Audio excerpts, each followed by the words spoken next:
Recording in progress. All right, I'm going to go ahead and call us to order. This is a regular meeting of Mayor and City Council. And as always, if you can, our first order of business is to stand and give Pledge of Allegiance. Pledge allegiance to the flag of the United States of America and to the republic for which it stands, one nation, under God, indivisible, with liberty and justice for all. Moment of silence, please.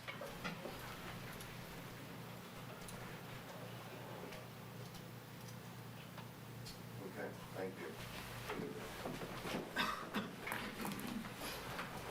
Toast for you. I'll toast for you. Joe asked me to bring him up pizza. Joe asked me to bring him up pizza, but I told him I only had to roll Mentos, so. Yeah, it's been a long day. So we'll get right into it. We have a pretty somewhat lengthy agenda, so we'll go ahead and get into it. Just in terms of announcements, I had my last mayor's coffee this past Thursday. I want to appreciate all those who attended those over the last few years, and in particular those that showed up. There was a good crowd that showed up this past Thursday, so I really appreciate that. And some first-timers, some old-timers and some first-timers and some haven't been seen in a while timers. So it was a good mix of folks, and yeah, it was a useful group for me and hopefully for them. I heard that some of them made some friends in the town that they didn't know before, so that was one of the definitely the goals when we started doing that. Other than that, I think announcement-wise, I think the city manager will have a report, but the new incoming mayor will take over on the 21st. So don't do anything in between then and now, because then deputy mayor will have to step in. No, but I appreciate that. And other than that, I have no announcements. Ellen always gives a good report of things upcoming.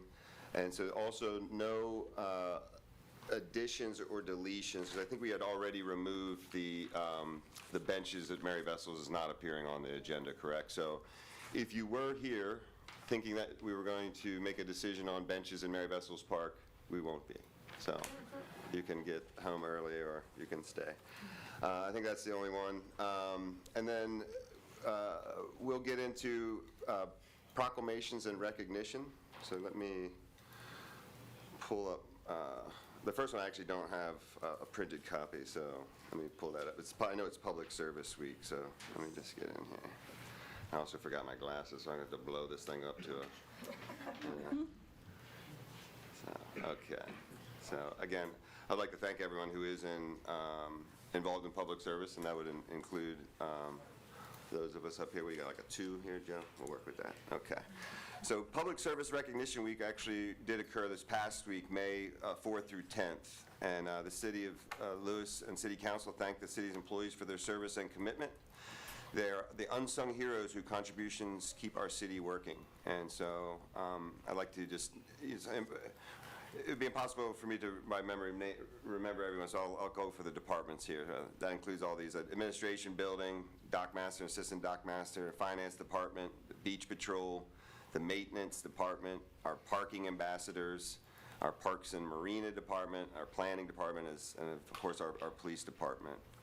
So I want to thank, and I also, in many ways, those that volunteer on, on the fire department as such are public servants. So please thank them if you haven't already. Okay. Also, I would like to honor, and I see she's made it here, in terms of recognizing someone. I'm not the only person stepping away from public service. The next person I'd like to honor has been in the line of fire herself. Some decisions that people may not like, but she's steadfast and was a good commissioner and a good chairperson.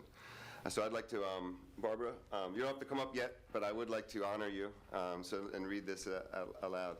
Whereas Barbara Warnell is an interior designer specialist and an advocate for preserving the rich history and architectural heritage of Lewes and has left a lasting impact on our community. And whereas in the late 1980s, recognizing the increase in loss of historic structures through demolition, she initiated a community-wide movement to protect the town's architectural heritage and organized meetings, attended preservation workshops, and collaborated with experts from the National Trust for Historic Preservation and other organizations on efforts that culminated in the creation of a locally designed ordinance for the Lewes Historical District in 1992. And whereas since 2010, Ms. Warnell has served on the original Historic Preservation Commission and its successor, the Historic Preservation Architectural Review Commission, as both a commissioner and its chairperson. And whereas under Barbara's guidance, the groundwork has been laid for amending the National Register of Historic Places nominations through collaborations with the Delaware Division of Historical and Cultural Affairs, the State Historic Preservation Office, and the Center for Historic and Architectural Design to complete a multi-year survey of structures in the Lewes Historic District. And whereas, as the H-Park chair, she demonstrated courage and restraint in review of application, and with generous spirit balanced preservation guidelines, with innovations in historic rehabilitations that allow residents the optimal use of their homes in the historic district. And whereas serving as a role model for other commissioners, Barbara has been committed to and highly effective in ensuring that H-Park commissioners and the general public were made aware of valuable historic preservation training resources at the local, state, and national levels. Whereas in 2025, Ms. Warnell guided an extensive update to H-Park standards and design guidelines into a user-friendly, easily accessible resource for the benefit of the City of Lewes residents.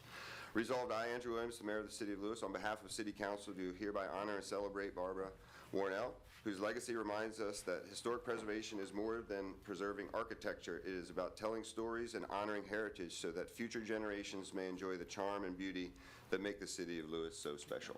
Come on, Barbara, I'd like to shake your hand, and if you'd like to say a few words, I won't put you on the spot, but if you'd like to. I'd also like to mention, in addition to making people aware of resources, Barbara was also regularly finding the city grants, the sort of money that was available that was sort of out there for these types of rehabilitation projects. And like I said, I know that a lot of the decisions you made sometimes were not met, with great joy by some of the recipients, but you were, some of that went by the book, and you were a good chairperson and very professional, and I really appreciate your service. Thank you. Thank you, Barbara. Well, you're very welcome. Appreciate Very it. welcome. Yeah, I appreciate it.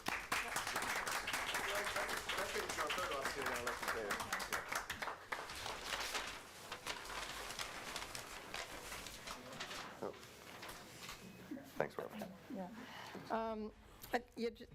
Well, thank you. I didn't expect this at all, but I just want to say that none of this happens just by one person.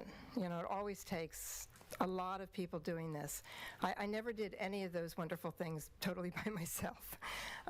There was always a whole, city or community full of people that just as passionate as I was, sometimes, making bigger leaps than I did. And as far as the redoing of the code and the guidelines that we're working on, Kevin Mallison really is the one that should receive the kudos for that. He has just spent endless hours, working on that, and he probably would have liked it better if I wasn't involved sometimes. But it's a great commission right now. It's the strongest commission I have ever been able to sit with in all the years that I've been involved. It's just amazing. I mean, it seemed like in the past, sometimes you don't know why people were sitting there. They just sort of walked in or something. But everybody that's currently involved has wanted to be there. And hopefully the two new commissioners that hopefully you're going to appoint tonight are just amazing. I mean, their history and experience is just astounding. So I'm feeling really good about leaving because things won't fall apart. They're going to just be better than ever before. But thank you all very much. Barbara, I just wanted to say I've enjoyed working with you, and we knew, you knew that this was your last year coming up, and we've worked very closely with our city management and the commission and you to kind of retool that historical group. Right. Yeah, and I do want to say something publicly about the staff, too. I mean, Janelle, John Ward, formerly John Robitaille, city manager, Janet, Alex has always been available. I mean, they've just been so supportive and always available. So I just thank everybody very, very much. So. Thank you, Barbara.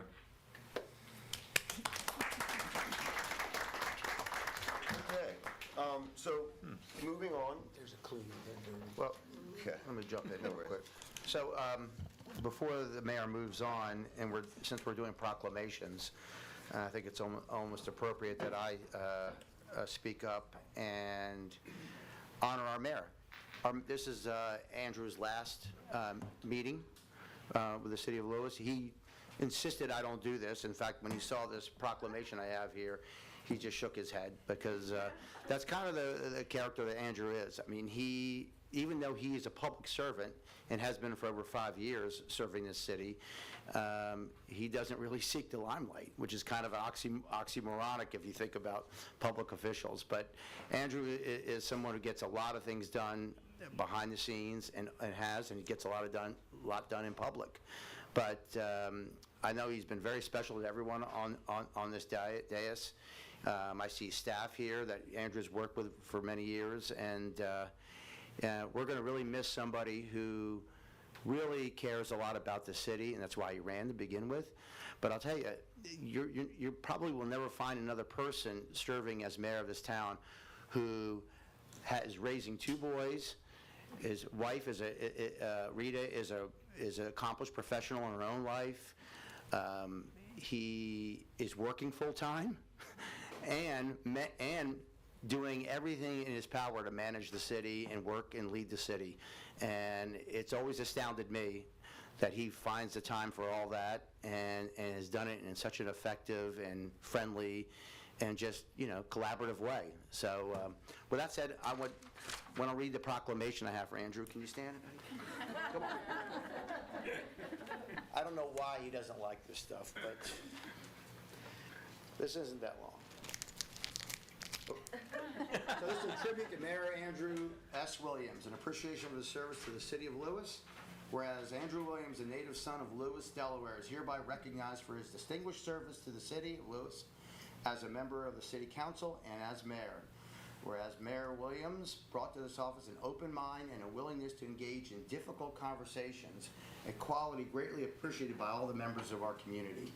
Whereas he remained steadfast and committed to weighing the benefits of change, not simply for the sake of change, but for the common good. And whereas Mayor Williams practiced the principles of open government by fostering a free exchange of ideas amongst city residents, businesses, staff, members of council alike. Whereas throughout his service, Andrew remained keenly aware of the consequences of growth and prosperity have on his hometown, and remained especially mindful of the impact on the city's lifelong residents. And whereas Andrew's friendly yet restrained character personifies the qualities of which draw people to Lewes.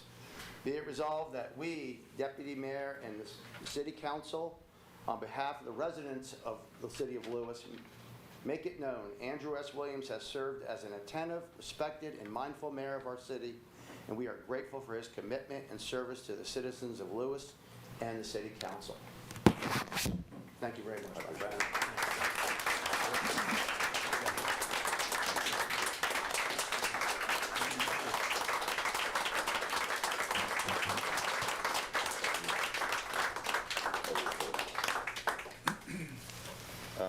I'll take a couple minutes just to respond to that honor. Much in the way Barbara, I echo the same sentiments. It's I ran to really bring about a change in process and communication, just to let the citizens feel more involved. And I think in some ways I've accomplished that. You're not going to accomplish everything that you set out to do in anything in life, and there's other things that there's certainly things that I leave undone that I'd like to see to completion, and that's a disappointment.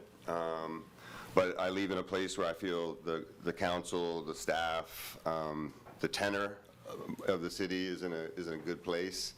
So yeah, I feel I can walk away as close. I think you have to weigh the responsibilities in life, and you have professional, personal, And, you know, you should always continue to give to your community. That's an important part. And so I will continue to do that. And that's why I'm hesitant to take like these laurels and accolades like this, because, you know, I don't know that I'll run for mayor again, but who knows, council, or maybe serve on a committee. But I'm not, you know, saying this is the end of the road, but I need to sort of, you know, focus on self, you know, for a little bit. It's getting harder and harder to maintain a single-digit handicap as well. You know, so you got, you know.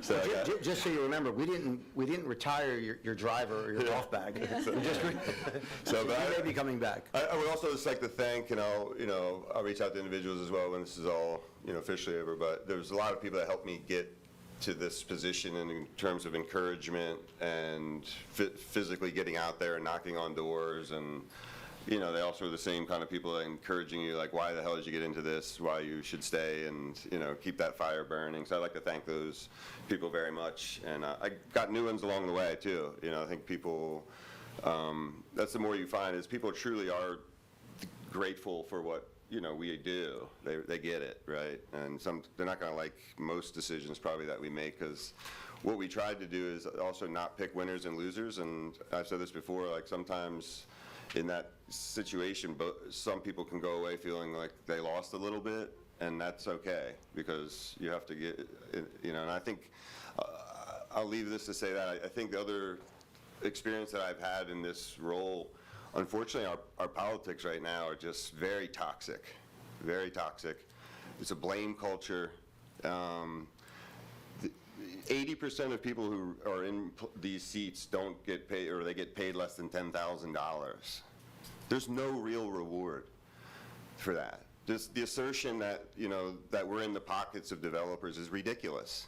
One of the reasons I have to step away is because I have a son that's going to college and I need to make more money. So if it were lucrative, I'd stay right here. It's not. The time is a drain. And so I think that you should all be aware that these people up here that remain in these roles, they do it for the love of their community and nothing else.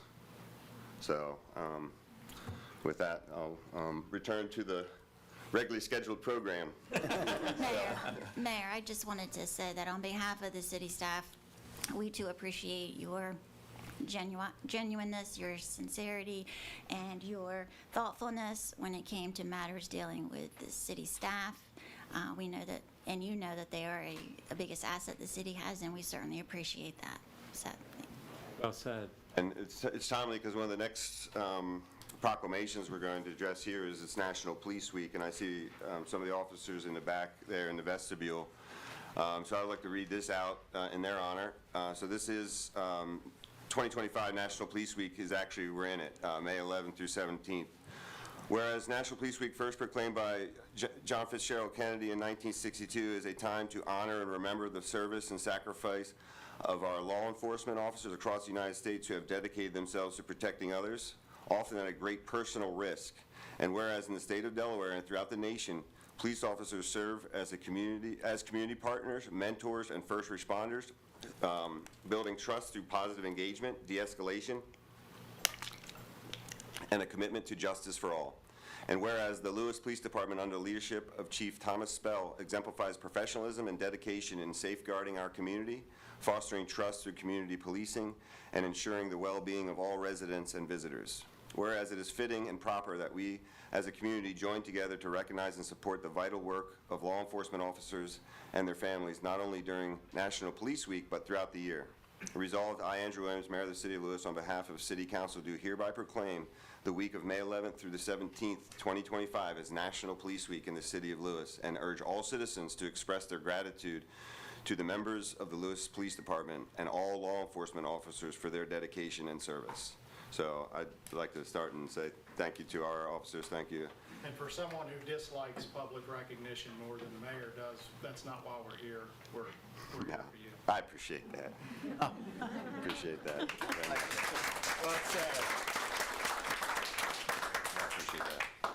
Very nice. So this one's not directed at you, Jamie, don't worry. This Bike to Work Day, May 16th.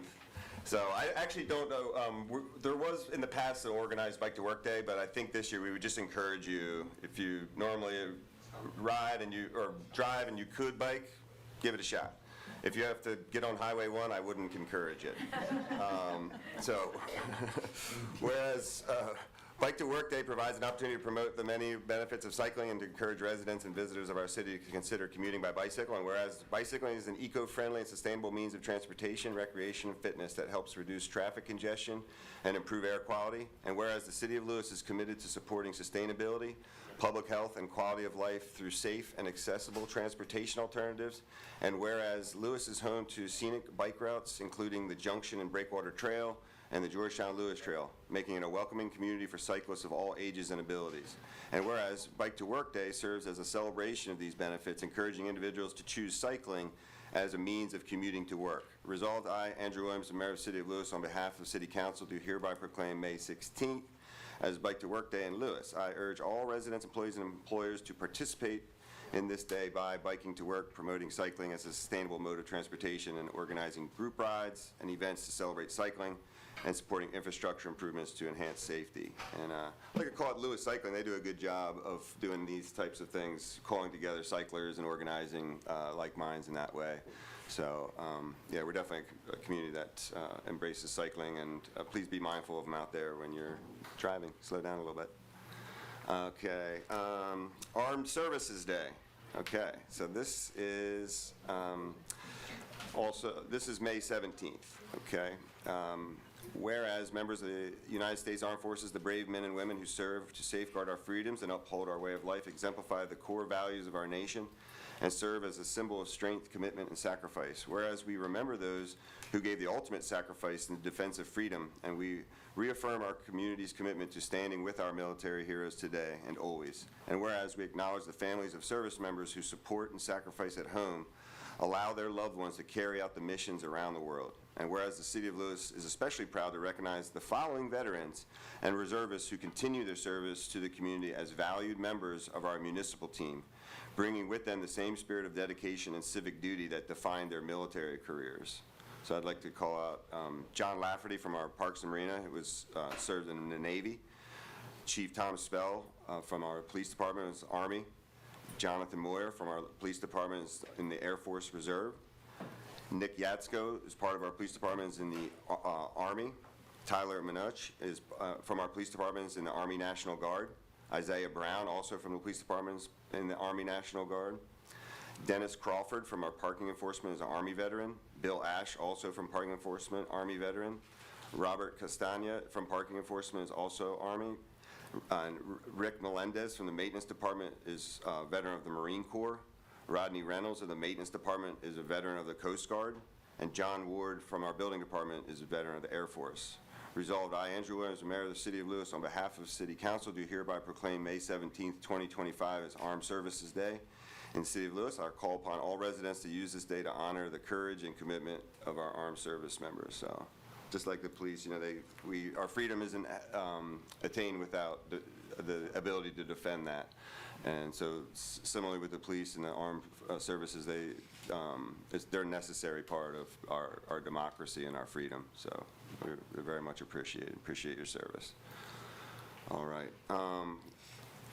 National Maritime Day, and that is this Sunday, I believe, right? May 2nd?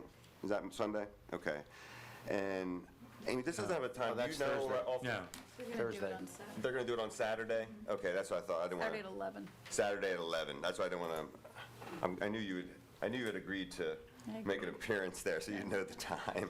Thank you for that, by the way. You're welcome. And that is 11 o'clock on Saturday. I would encourage folks, it's a nice event, and particularly if the weather's good. Well, I've been there before. We have to huddle under the Monomoy building, but it is a nice event, and it is part of our core values, I'll remind you, as a maritime town, respecting the sea. So be a good time to punch that card, that part of the card. Yeah. That being said, National Maritime Day, May 22nd, 2025. Whereas the City of Lewes, the first town in the first state situated on the union of the Delaware Bay and the Atlantic Ocean, boasts a storied maritime history that has shaped its character and identity since its founding in 1631. Whereas Lewes has been home to significant maritime institutions, including the light Ship Overfalls, a National Historic Landmark that served as a floating lighthouse, ensuring safe navigation along the Atlantic coast. And whereas the waters surrounding Lewes, with their abundant marine life, attract anglers, sailors, and nature enthusiasts who cherish the beauty and tranquility of the Delaware coastline and recognize the importance of preserving its ecological diversity for future generations. And whereas we celebrate National Maritime Day, we reaffirm our commitment to preserving and promoting our maritime heritage, fostering maritime education, and advancing sustainable practices to protect our oceans and waterways for future generations. Resolved, I, Andrew Williams, Mayor of the City of Lewes, on behalf of the City Council, do hereby proclaim May 22nd, 2025 National Maritime Day in the City of Lewes. I call upon all citizens to observe this day with ceremonies and activities that honor our maritime legacy and recognize the vital role of the maritime industry in shaping our past, present, and future. So I think that is the last of the proclamations. Did I miss any? Eleanor, that's all? Okay. So thanks for all those, the armed forces and the national and the police as well. Again, I remind people to, thank those that you might know that serve in those roles or have. With that, we're on to the consent agenda. So I assume folks have shared their comments on our city council minutes. Board of Public Work minutes, do we? Okay. I see Chief Buckaloo is here.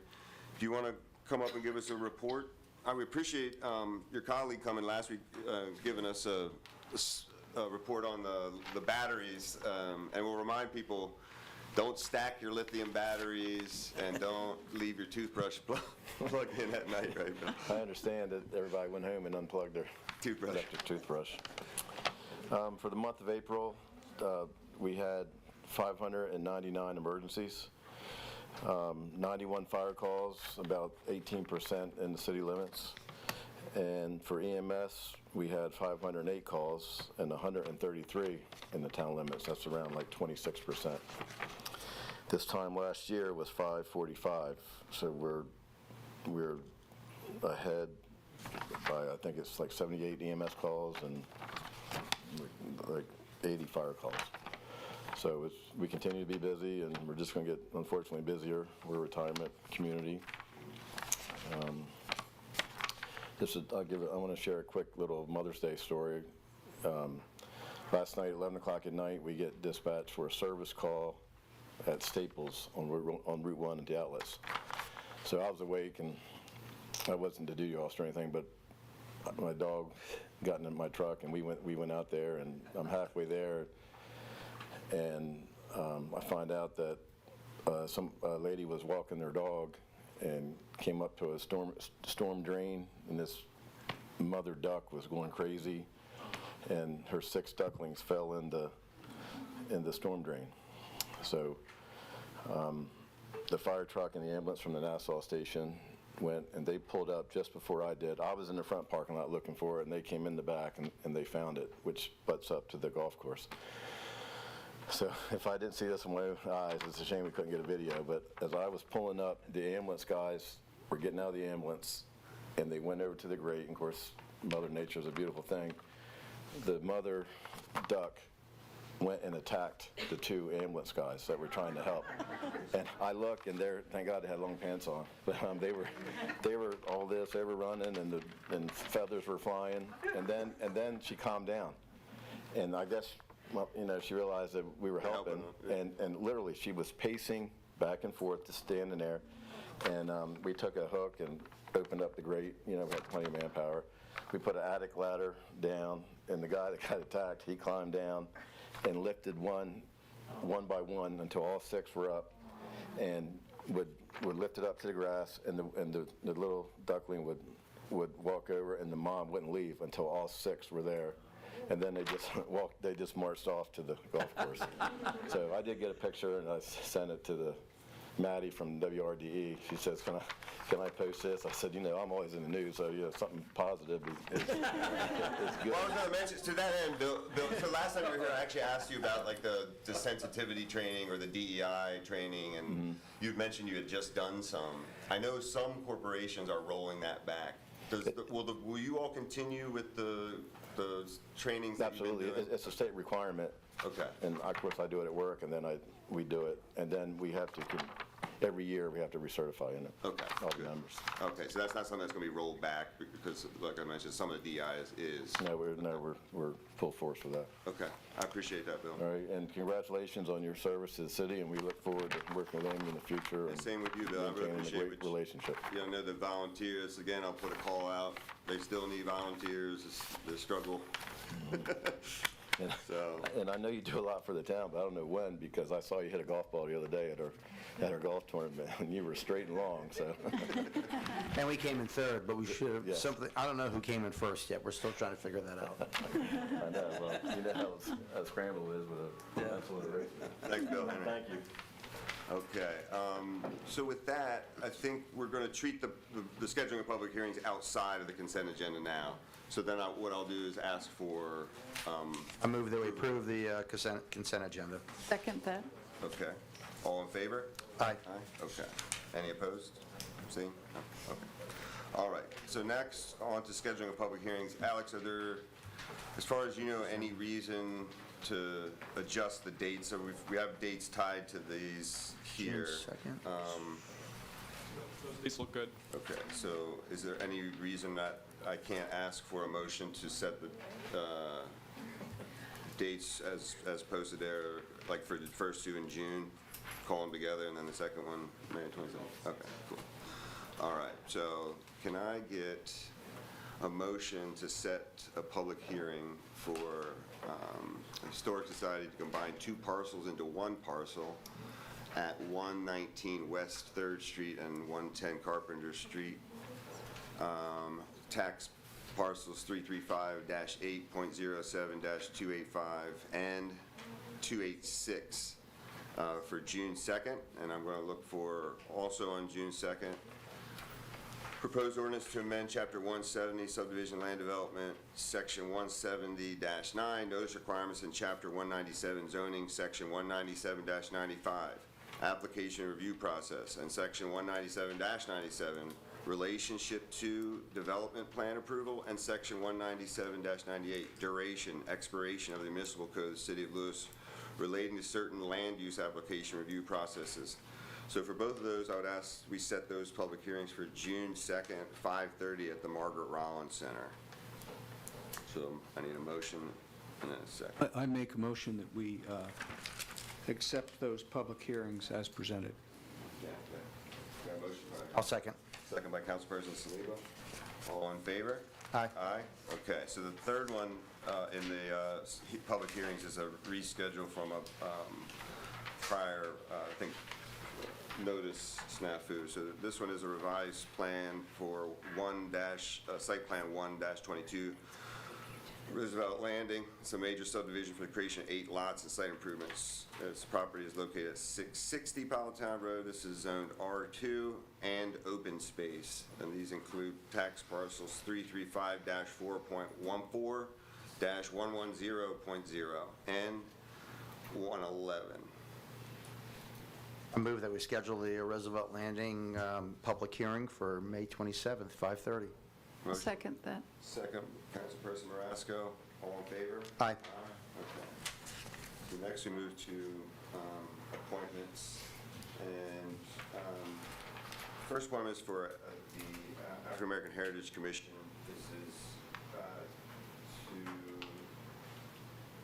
fill a 2-year term beginning, actually today, May 12th, 2025, and expiring May 12th, 2027. And this is for Mickeya, Linzie, and Falan, Mifflin.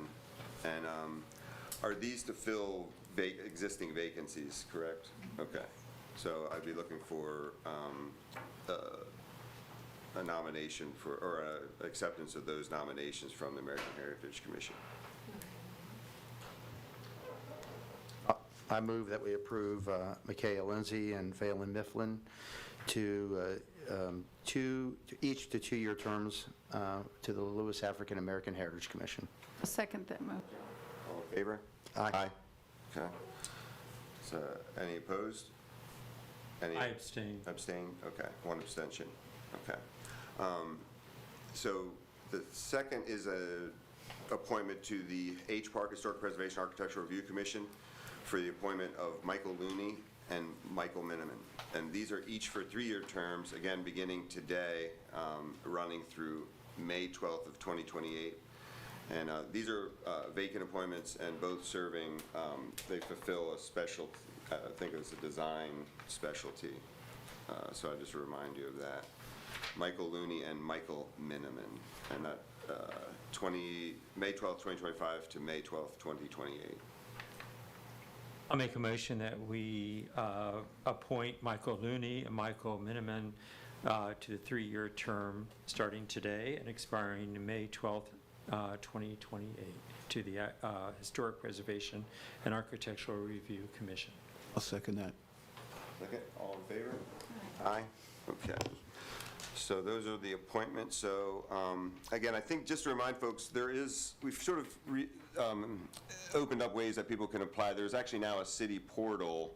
So it will still be the new mayor will make appointments, and they will need the consent of council as we do. So if you are interested in serving committee, definitely apply on there.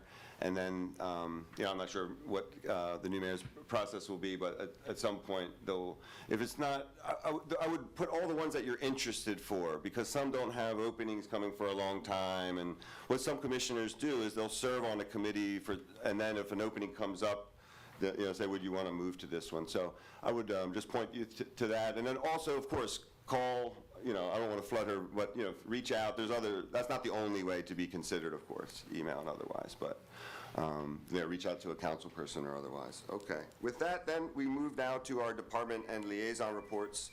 Is there, Robin, you want to give an update on BPW?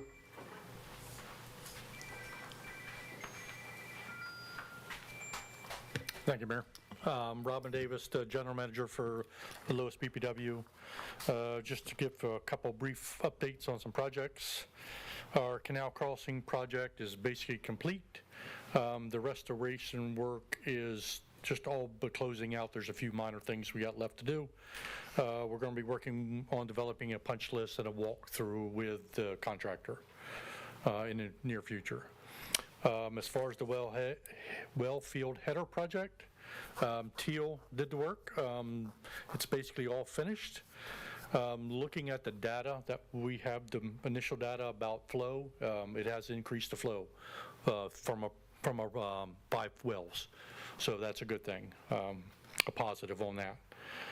As far as the elevated water storage tank project, work on site has started. The contractor has cleared the site, installed the concrete pilings, and is working on some of the foundation work and some of the underground piping for that project. They don't plan on doing any work during the summer on site due to traffic and housing their workers. Most of their workers come in from out of state. They don't want to put tents out there in Jones. Correct. That's right, yeah. But there is going to be work done at the plants, fabrication work and stuff like that, so it's not come to a dead stop. Then they'll start back up in the fall. We still have a completion date scheduled for September of 2026. And also on your agenda, you'll see there's a resolution that we'll be discussing later about the additional funding for that project. Can I ask you, someone at Coffee raised the concern over the Leaning Tower of Lewes. That's, we got a demo permit from the building department, so we're working with John Macklin to get that removed. That'll be removed soon. Yeah. Okay. Originally, they were talking about trying to get on the bike path to help kind of stabilize so it don't fall that way. But if we do, we don't have to work with DelDOT because of the bike paths. And closing the bike path is act of Congress sometimes. We're not looking to put that in a park anywhere, people. No, it's just, it was too bad. It was really in bad shape. Doing that. As far as a couple of the combined projects we have with the city, the 4th Street, Park Avenue, water, sewer, stormwater streets project. GMB is currently working through the surveying process. They're collecting all the data of the existing infrastructure sizes, where things are located. There's some old combined stormwater, sewer stormwater systems in there that really have to be worked, and working on the concept design phase of that. It's a complex project. to say the least. With currently, the bidding is anticipated for June, July of '26, with construction starting early in September of '26. Completion currently, as it's been on schedule, is June of 2028. We have noted some concerns from some residents about funding. With everything, we all know about the administration with funding. Currently, there is no problems so far. Their funding is available, still out there. Meaning what? It's flowed from feds to the state product? Like This is state, this is a state, so there's usually no issues with that. Okay. Also, we're looking at trying to find better ways to do some communication updates. We have on our website, if you look under our projects file, there's that project, the 4th Street project, and the Hornkill project is on our website with some general updates. Currently at this level, since it's just a high level of design phase, it's kind of hard to kind of get any pinpoint, but we'll work to do that.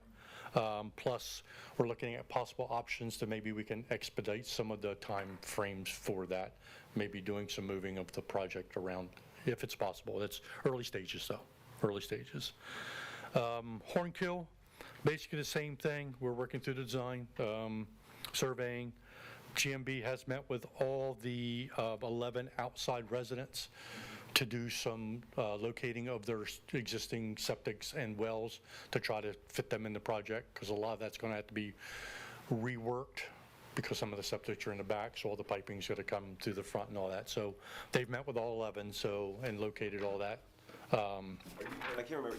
We have agreed to allow them to keep those ag wells, though, right? Yeah, Until that's they're how we dry. usually do until they're dry, yes. Okay. Yeah, until they need to be replaced, and then they have to remove them or close them down.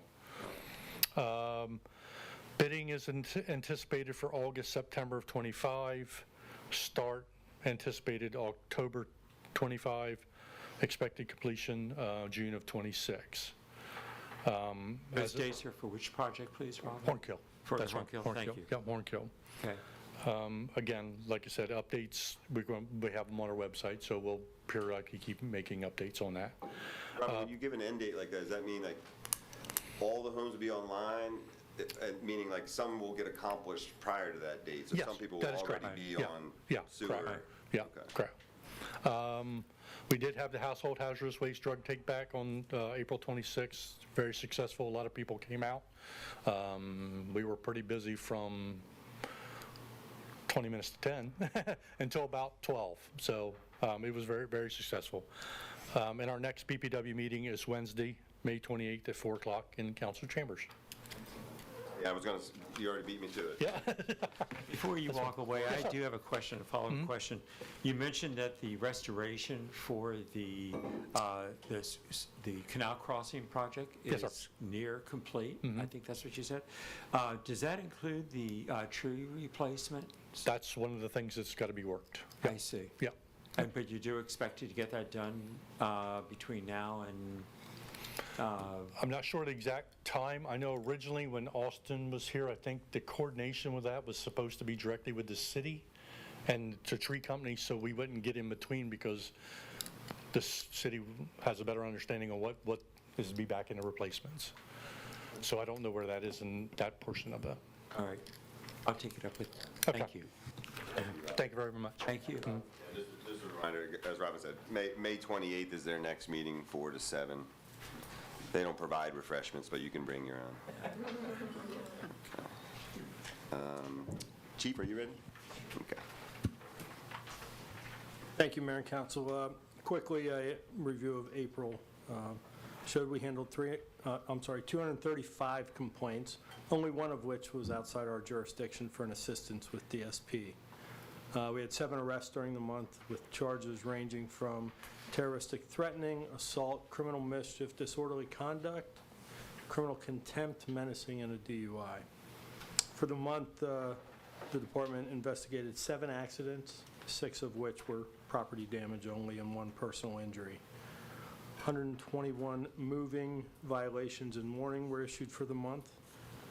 89 business contacts were made, also including business and property checks, which are after hours. As General Manager of BPW mentioned, the drug take-back on 426 was very successful. We had a near-record 157 pounds of narcotics and prescription drugs turned in for destruction by the DEA, which was done the following Monday. In the month, the entire police department went through firearms qualifications and training. I'd like to remind everybody that on May 22nd, in cooperation with the Office of Highway Safety and Lewes Elementary School, we have organized a car seat check at the school. It's open to everybody. Doesn't have to just be students, or parents of students. Anybody that has questions about the installation of their car seat, more than welcome to swing by. Sergeant Jonathan Moyer will be hosting and supervising that event. If you have people that know anyone that has a child at car seats, I would encourage that as a parent. I remember going through that and I used this, not the Lewes police at the time, we lived in New Jersey, but having a police check and make sure that the car seat's installed properly is like it lifts a weight off of you that, oh, this is in, as a new parent, you're like, oh, this is in.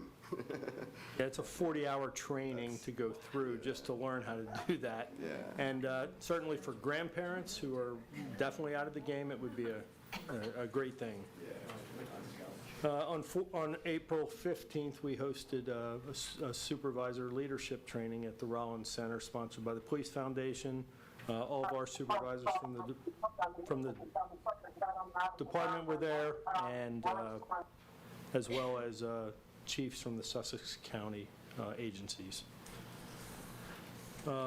Just want to give you a quick update on our school resource officer, Nick Yatsko.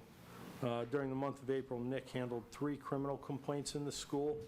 1 prosecution was declined, and 2 others were handled through the Juvenile Civil Citation Program. It's a state-run program where we obviously don't want this school-to-prison pipeline to be used, and it's a way of handling incidents that are... Taking like a phone out of a little bag kind of? Well, this was an offensive touching and an assault in the middle school. But, you know, it happens, but, you know, also Nick is very good at handling them and mediating them, and the Juvenile Civil Citation Program is a great way to do that. It doesn't get on their record, as long as they complete the program. Nick also had 11 separate student mentoring sessions, which is really an opportunity for him and the teachers to identify and connect with that youth risk, and he actually pulls them out of their daily activity just to spend some time with him to talk. It's about, you know, building bridges with the police department and just talking with kids. Nick obviously does a great job with that. He also held 5 separate parent meetings to connect with, some of them were at-risk youth students, but not necessarily. And of course, they were on spring break from the 21st to the 25th. So our parking enforcement division has been rebranded as Parking Ambassadors for this coming summer. You'll see them wearing Parking Ambassador shirts. Our ambassadors carry ticket books. Yeah. They do. Yeah. They do, but it's in an obvious effort in alignment with the city manager's expectations that we really do, great customer service, and that's what comes first in the city. And not by chance, I guess, but not 2 days into their start of May 1st, on May 2nd, 4 or 5 of those parking ambassador employees showed great customer service when they assisted a woman at the beach who had just received a death notification. Really troubling situation, but they all did a great job comforting her. Her mother-in-law reached out and gave them kudos on Facebook, on our website. So really good customer service displayed by them. And last but certainly not least, before us is Patrolman First Class Nate Weir, who I'd like to introduce to our community. Nate joined the Lewes Police Department just on Monday, March 28th. April 28th, yeah, I'm sorry, April 28th. Nate is a Delaware certified police officer who worked for the city of Dover. Coincidentally, Nate was a seasonal police officer here in 2015 and 2016 before he moved on and was a corrections officer and then a Dover Police Department police officer. In Dover, he's worked in the patrol unit, the behavioral health unit, spent the last 2 years as a staff instructor with the Dover Municipal Police Academy. Nate is also served with Dover's Special Operations Response Team. He is a post-certified police instructor, a post-certified firearms instructor, an alert instructor, which is active shooter, and a taser instructor. Nate is married to his wife Samantha, who coincidentally has been hired by Rehoboth Police Department, is currently in the police academy, and they have 2 children, Luna and Mac. He enjoys anything fitness related and recently completed the Coastal Delaware Marathon in April. So, Nate, if you would stand up and just say hi. You don't have to give a big speech unless you really want to. Yeah, that's fine. So I would like to thank everybody for giving me this opportunity to serve again. Like I said, I started here as a seasonal, and I'm excited to be a part of this community and continue to serve here. So thank you. Thank you. Appreciate it. Thank you. Thank you, Chief. All right. Well done. Impressive. Building Department. John, you ready? Okay. Thank you, Mayor. Good evening. So I'm going to give you an update. Some of the numbers I'm going to give might be a little different than what is in your packet, just probably the way different individuals look at it. I'll start off, give you a little overview of the department itself. In the building department, basically we're responsible for permitting, inspections, code enforcement, floodplain management, community rating system. So we have a lot on our plate to do. Currently at this present time, we are a little short-handed. We're down 2 individuals right now. Shelby, the human resource manager, and myself are working through that. We have one that should be starting soon, and another one we're just finishing up the reference checks, and hopefully that one will be on board as well pretty soon. So hopefully in the next month we will be up to full speed. Permit activity for April. This April, we issued 60 building permits. 2024, that number was 44, so that was approximately a 36% increase year over year. Basically, permit types were residential, HVAC, sheds, a few new constructions in there. Total construction value of those 60 permits was $134,394. Last year was $33,800. So big difference, and some of that comes from the increase in the permit fees. Is really the driving factor there. Permit processing time is still running 10 to 15 days. Inspections, we completed 74 inspections last month. 26 of them were failures, so our reinspection rate is running about 35%. And we'd like to see that improve a little bit with some more education, outreach, and what we're looking at during those inspections, so people are better prepared for that. John, what's a reason, like you think 50% is the goal? Like what is Oh, I would like to get that reinspection rate down to, 20% or less, Optimum goal, 10-12% would be beautiful. But is that reachable? I don't know. We'll see.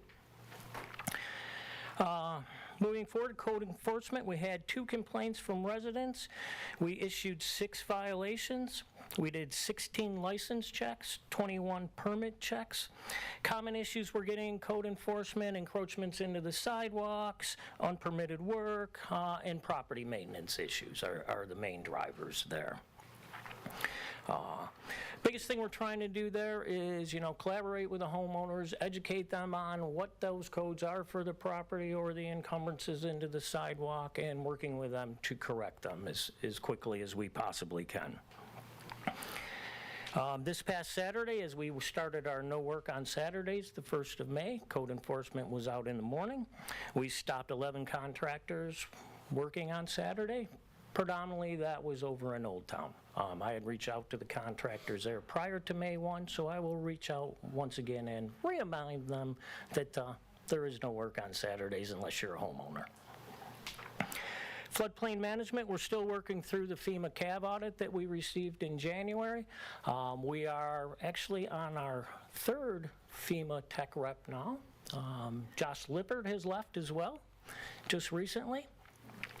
So I have a meeting set up with a new individual in the beginning of June, and we'll continue to move forward through that. It's been an interesting process.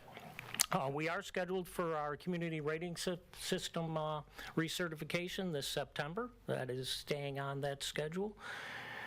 And our biggest concerns are really in the floodplain, the things we've dealt with mostly through the CAV.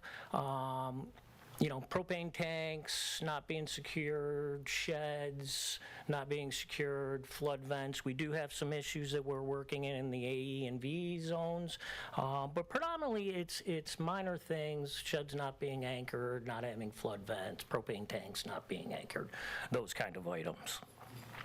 As far as moving forward in the department, probably our biggest need is going to be to do some upgrades. I would definitely like to get to the department to the point where we're taking permits online, we're processing them, reviewing them all electronic.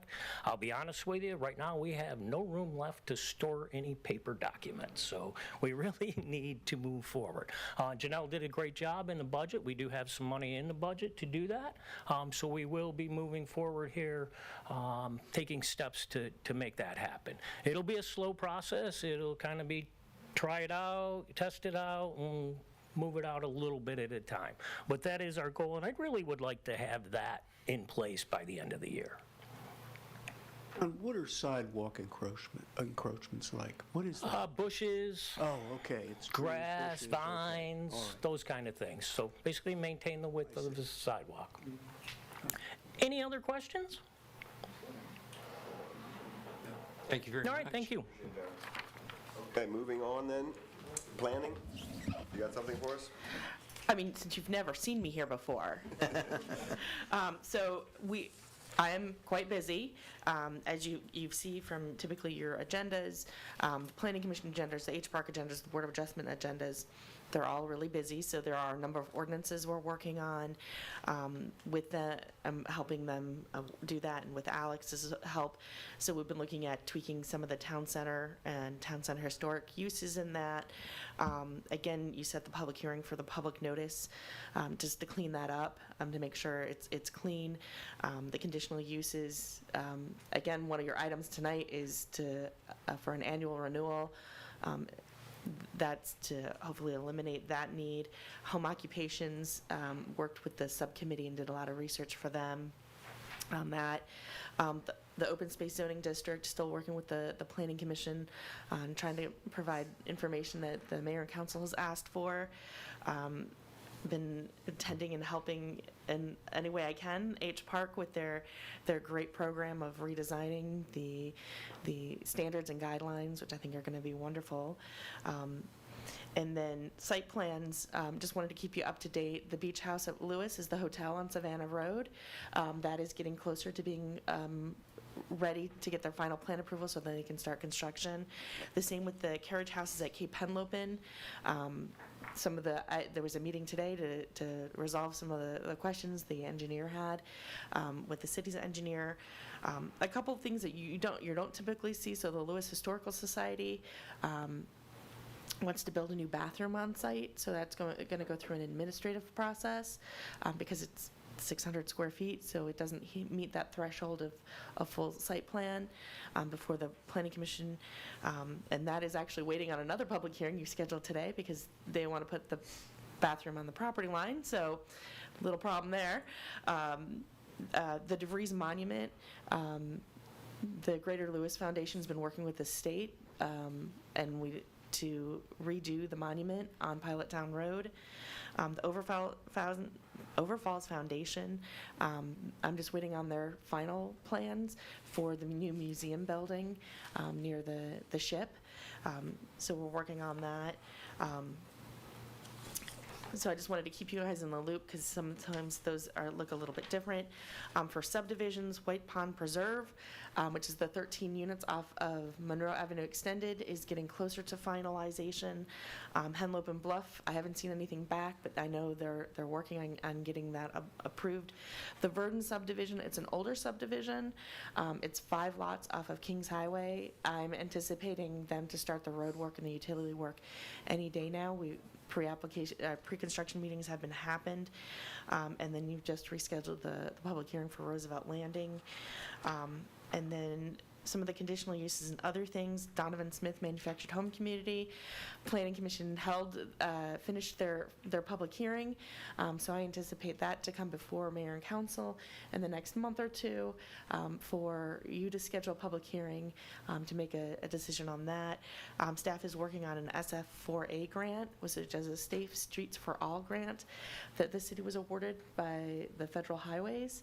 So we're working on finalizing all that paperwork so we can start working on that project, which included some demonstration projects and actually getting and doing a full study of the safety improvements and the safety needs of the city. So I'm working on that. And then everybody's favorite, the comprehensive plan is upcoming. It may need to be amended by October 2027 or adopted, but it will take that long to get that going.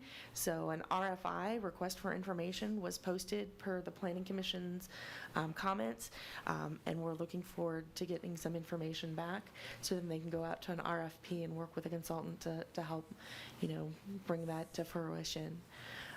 So yeah, busy department, trying to stay on top of lots of different things, and that's just not counting all the phone calls I get about zoning or the people who pop in and want to know what they can do with their property.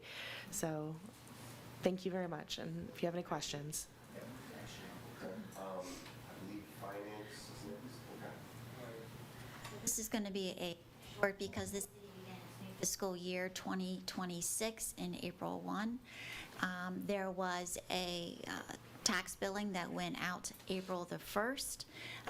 That brought in, or the billing totaled about $3 million. Now that did not include any increase to the property tax rate. It currently remains at 57 cents per $100, and that rate has been consistent since 2011. If you look on the summary sheet on the last page, Blue, I think it's on page 3. 3, yes. At the end, if we look at all of the funds, the total adopted revenue budgeted for FY26 is $14.2 million. Expenditures for all funds is $12.6 million. At the end of April, 8% of the budget should have been received in revenues and expended. As you can see, almost 25% of the revenues have been received, actual to budget, and 8% has been expended. If we look at the last page below, this is the balance sheet. Total assets in April increased $973,000 over April a year ago. And again, the bulk of that is in cash, and the next highest would be in investments. Of that billing that occurred April 1 compared to April 1 of 24, we've seen a reduction in receivables of about $350,000. So that means people are paying sooner. The deadline to pay your tax bill is June 30th before it comes delinquent. Because the assets increased $973, that also meant that fund balance increased. Liabilities and fund balance increased $973,000 as well. So the detail of the financial statements is still provided on the agenda, but this is just a summary that we do for an easy condensed version. That's a good reminder, Ellen. I want to mention that all of the documents that we showed so far are available on the city site in a hyperlink. There's a lot of detail in there if you're so inclined. Okay. Thank City you. manager report? I'm going to turn that over to Assistant City Okay. Manager Janet Reeves. Thank you. Playing the part of the understudy. I think that you'll see some repeats in the city management report, as we had several of the department managers here, so this might go a little bit quicker. The first repeat, of course, is the Public Service Recognition Week, which was last week. And as you've heard through the department managers' reports, our staff are working very, very hard. So to acknowledge their hard work, we did hang a banner outside thanking them for their work. That There's also ice cream cake. yeah. There, and also ice cream. on Wednesday, we did have ice cream cake for all of the staff, so, we try and take care of everybody. So, Moving on, we had some updates on our road projects. This is the Phase 26 Pilot Town Village Stormwater and Street Improvement Project that actually started. They did some work in April and March, and they are now working on the milling and paving. So as you can see, the schedule is laid out. They're doing the cul-de-sacs first. So they're milling, they're laying the material down, and then the fabric, and then doing the paving. They will do all 12 cul-de-sacs first, and then they will come up through Ocean View Boulevard. So that is underway. We have some upcoming events. Chief talked about the car seat check on May 22nd at 1:30 to 4:30 at the elementary school. There is a fundraiser for the 4th Street Preserve down at the ferry terminal, Rocking the Docks. That will be held on June 8th. And then our Juneteenth celebration will be held on Saturday, June 28th at George H.P. Smith Park, and that will run from 1 p.m. to 6 p.m. So we invite all to come out to celebrate Juneteenth. I think this is our 4th year. They always get the best day of the year, like the hottest day Yeah, of the year. it's usually the hottest, and you won't be able to be dunked this year. And who's being dunked? I have a permission from the chief that dunking booth is not something the mayor or the chief. No, that's or on the night out. city That's a manager- night out. or night out. Yeah. You only get that that's once a right, year. that's night Yeah, out. you're not avoiding that. I'd like You're to only have avoiding it that Maybe day. we'll have one on Juneteenth, because it is always so hot. So, But that is a fun event there. Yeah. Lots of food vendors. so, Bennett, did you miss something with the Funsters, the opening act for the Funsters? oh, yes, the opening act is the Williams Brothers. Ah. I am not part yeah. of that. Yes. Don't Might worry. see- The last might time I see the checked, you former were mayor one of the there. roadies. Yeah. Exactly. I schlep around equipment. So our lifeguards, we have 13 returning lifeguards, and we have 8 new hires, 2 part-time. So we're at 21, but two or three of them are part-time.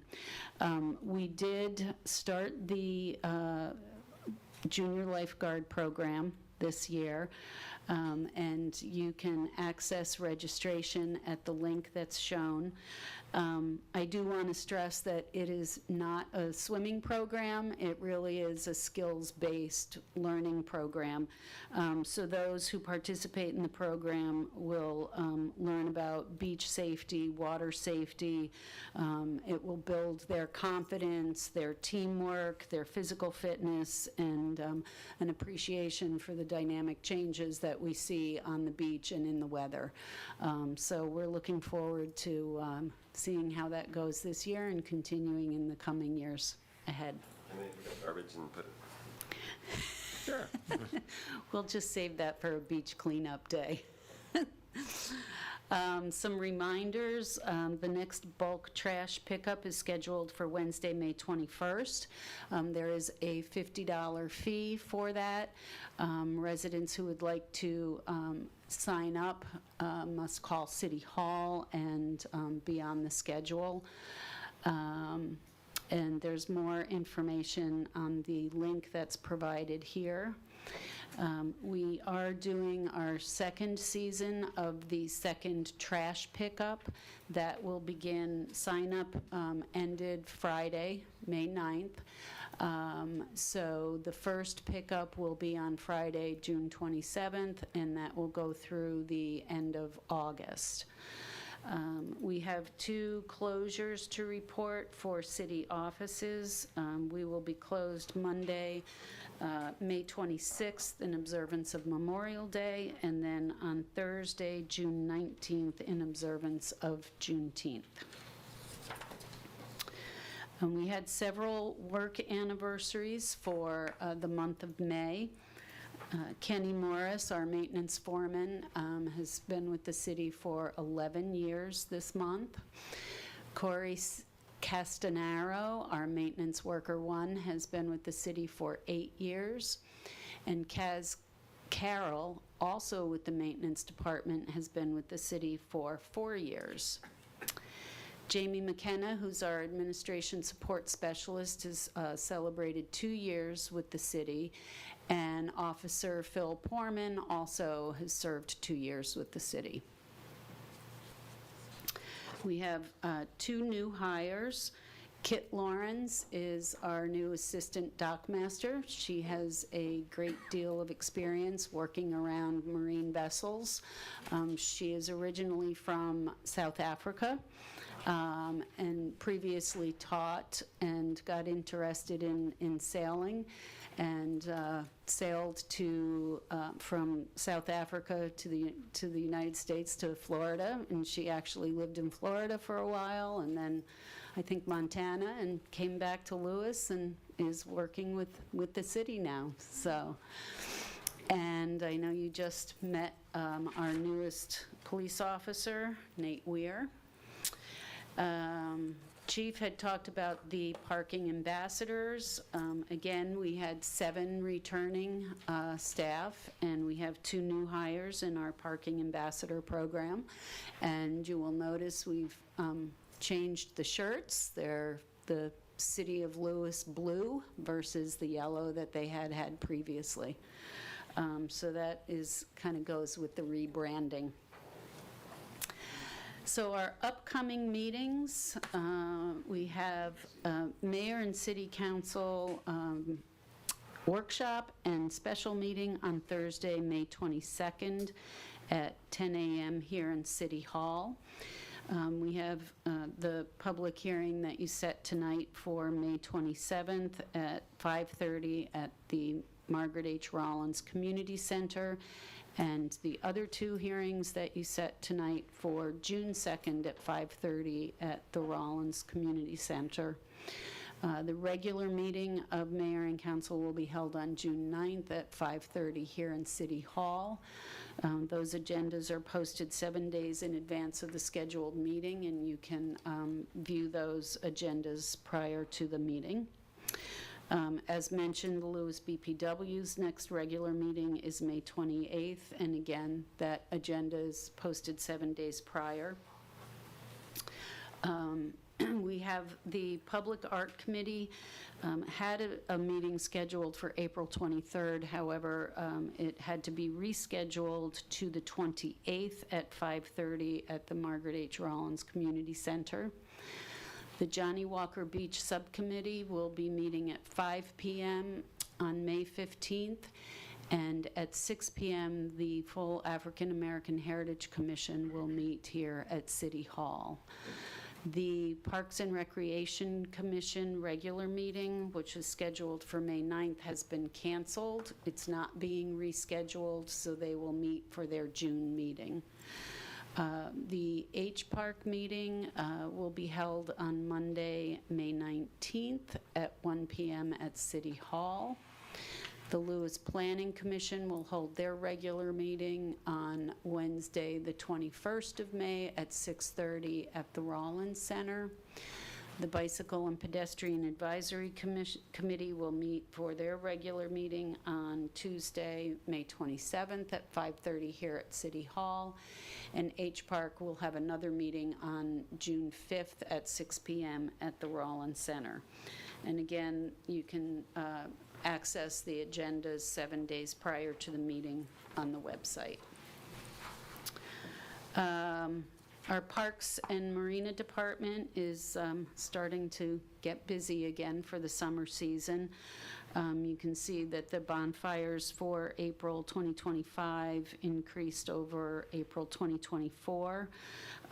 Weddings, outdoor amplification, races and parades, the Rollins Center, and park events essentially stayed the same from April 2024.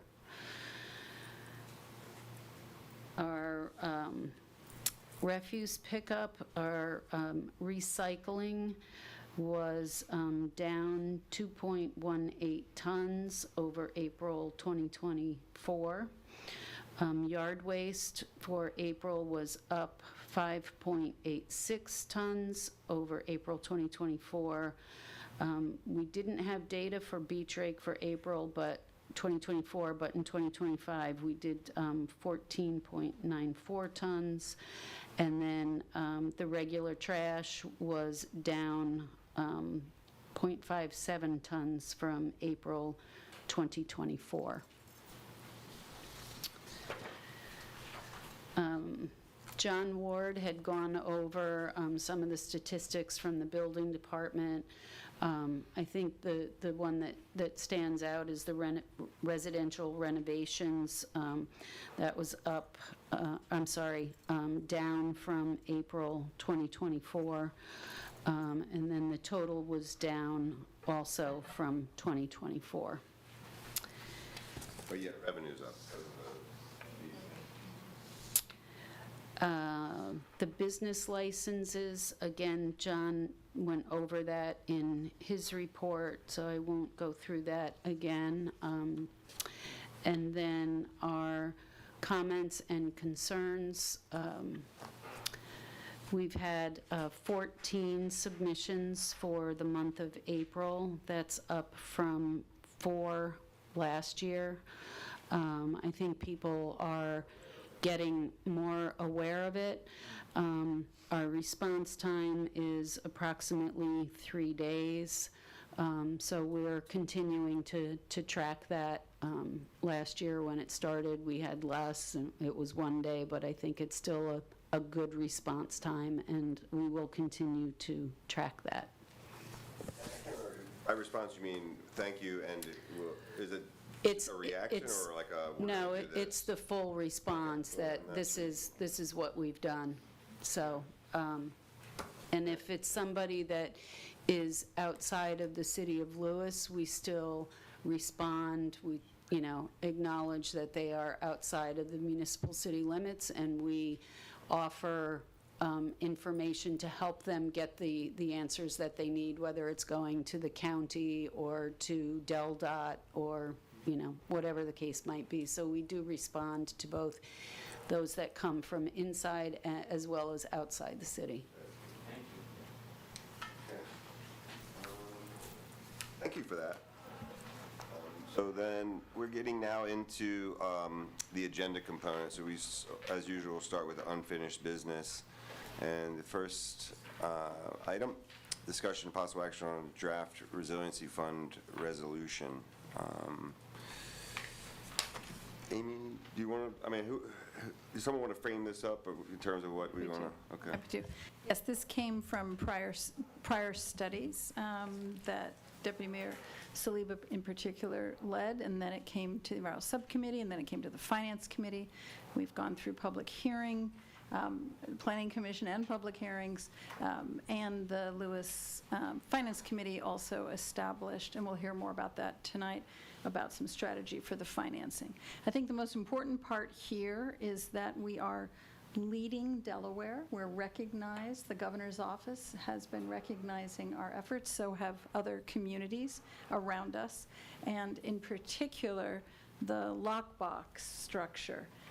I know that I've had citizens from other communities on the coast say that's really important, because as we all talked about it, the lockbox protects this fund so that future councils, when we've all left this dais, don't look at this dollar amount as a place to loan against or borrow from.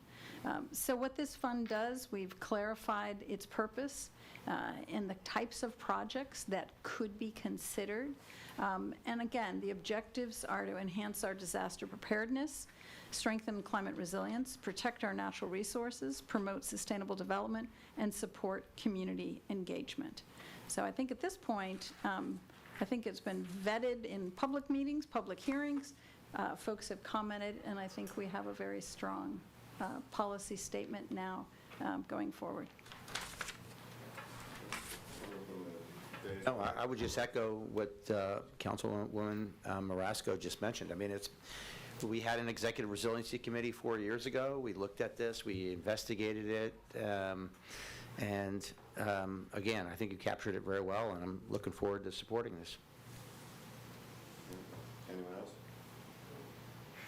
Okay, And I think, just as a reminder too, that this, our solicitor wisely pointed out that while this calls for a supermajority, the ordinance itself could easily be repealed. So I think there is a recognition, I think, that the permanency of this needs to be done through a charter amendment. That's right. There would be additional protection for the fund. There would be additional. Not getting paid until that comes on. You know you are. There would be additional protection for the fund if there's a charter amendment, and that would require an additional resolution. And the legislative session is ending in June, so that would probably take into next legislative session to do, which would start January 2026. We have raised that, the city manager and I have raised that with Senator Huxtable, and we're visiting him tomorrow, actually, on Legislative Day, to say just exactly what our solicitor has said. So he is teed up and said he will support. With that then, Alex, it's a simple up and down vote. It's not a zoning issue, right? The only very small change would just be an update to the date. This document is not a new one, so just reflecting today's date as the date of adoption, not February, is the only potential change that would make sense. There were any subsequent changes from the last time it was publicly heard? Okay. And the Exhibit A is attached to the It's on this side. resolution, correct? So it's all one package, right? It's incorporated, right? Okay, so then that's what I'll be asking for is, can I get a motion to approve the resolution of mayor and council to establish the resiliency fund? I think I move that we approve this Lewes Resiliency Fund, as noted and stated as of today. I'll second. I mean, I'll give the people a chance if they want to give their reasons for or against, but I'll call it to a vote. All in favor? Aye. Okay, I don't hear anyone abstaining, so I don't see any reason to explain. Okay. With that, we are then moving on to discussion and possible action on proposed gross receipts rental tax ordinance and proposed lodging tax ordinance. Councilman Lee, do you want to just kind of frame up where we were and like maybe where you want to take this? Yeah, so this involves the accommodations tax, which is the tax on hotels, as well as taxes on short-term rentals. And what we did during the budget season is we looked at both of those for a number of reasons. One is the state recently imposed a new 4.5% short-term rental tax. The city of Lewes has had a 5% tax on short-term rentals. So suddenly, short-term rentals have gone from 5% being taxed in Lewes to 9.5%. So now that's where they are. The hotels for many, many years have been taxed by the state, not the town, at 8%. So now we have hotels at 8%. We have 9.5% for short-term rentals, and there's a need. There's need for revenue like there always is in towns, but there's also need for parity here too. And one of the proposals, what we basically agreed to during the budget season in describing this, is that the city would add a 2% tax for accommodations, so the accommodations/hotel tax would go to 10%. The hotel owner would pay 8% to the state, 2% to the city. In order to make that, to bring parity to that, we added a 0.5% tax to short-term rentals. So now they are going essentially from 5 to 10%, which is a huge jump. And we heard a lot of testimony from those who have short-term rentals and others and hotels, and I think there's a concern amongst many of us. Certainly I'll speak for myself, for me, but I think everyone wants to make sure we're not raising taxes or we're not moving too quickly that could alienate visitors to Lewes. And so that's always a concern. It's a concern in other towns. And I will say, even where we are now, we are still below the average between Rehoboth, Dewey, Bethany, and Fenwick Island. So we are definitely within the mainstream, if not, under the mainstream when it comes to taxation of accommodations and short-term rentals. So in order to try to soften the blow for those who rent short-term rentals and those who operate hotels, at least we've come up with an idea that it would, instead of enacting these in 2026, we would phase these in over 3 years. So with regards to the hotel tax, the 2% increase, in 2026, that would go to 1%, that would increase 1% to 9%. And then in succeeding 2 years, it would go up 0.5% each year. So then 2028, it would be 10%. With regards to the short-term rentals, because they're already at 9.5%, they would not pay, they would not see an increase in 2026, nor would they see an increase in 2027. In 2028, they would get raised, the 0.5% increase would occur then. So in 2028, they would be fully phased in, both of them, to 10%. And I think it's at least the feeling of some of us that that is a much better way of handling this and ensuring that the rates aren't going up so precipitously that it's really going to scare people away. Alex, just to clarify,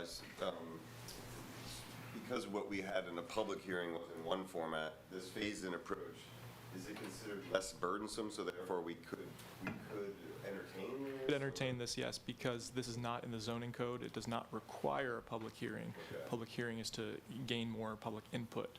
And for the GRRT tax, essentially you're saying that ordinance would be effective 2028? Is that's for the short-term rentals? Yeah. I mean, there Full impact of it would be. There would be no increase. Currently, they're paying 4.5% to the state, 5% to the city. That will remain the same for the next 2 years. Calendar year 2020. Calendar year, I was going to say, this is calendar year, not fiscal year. Oh, I keep forgetting we're calendar, yeah. Calendar year for these. And just to remind, short term is 30 days or less in this definition. All right. Any other clarification questions? Are people clear on what Councilperson Saliba has proposed? Okay. I think it's I mean, we're going to, well, let's have a motion and then we can maybe discuss. I move that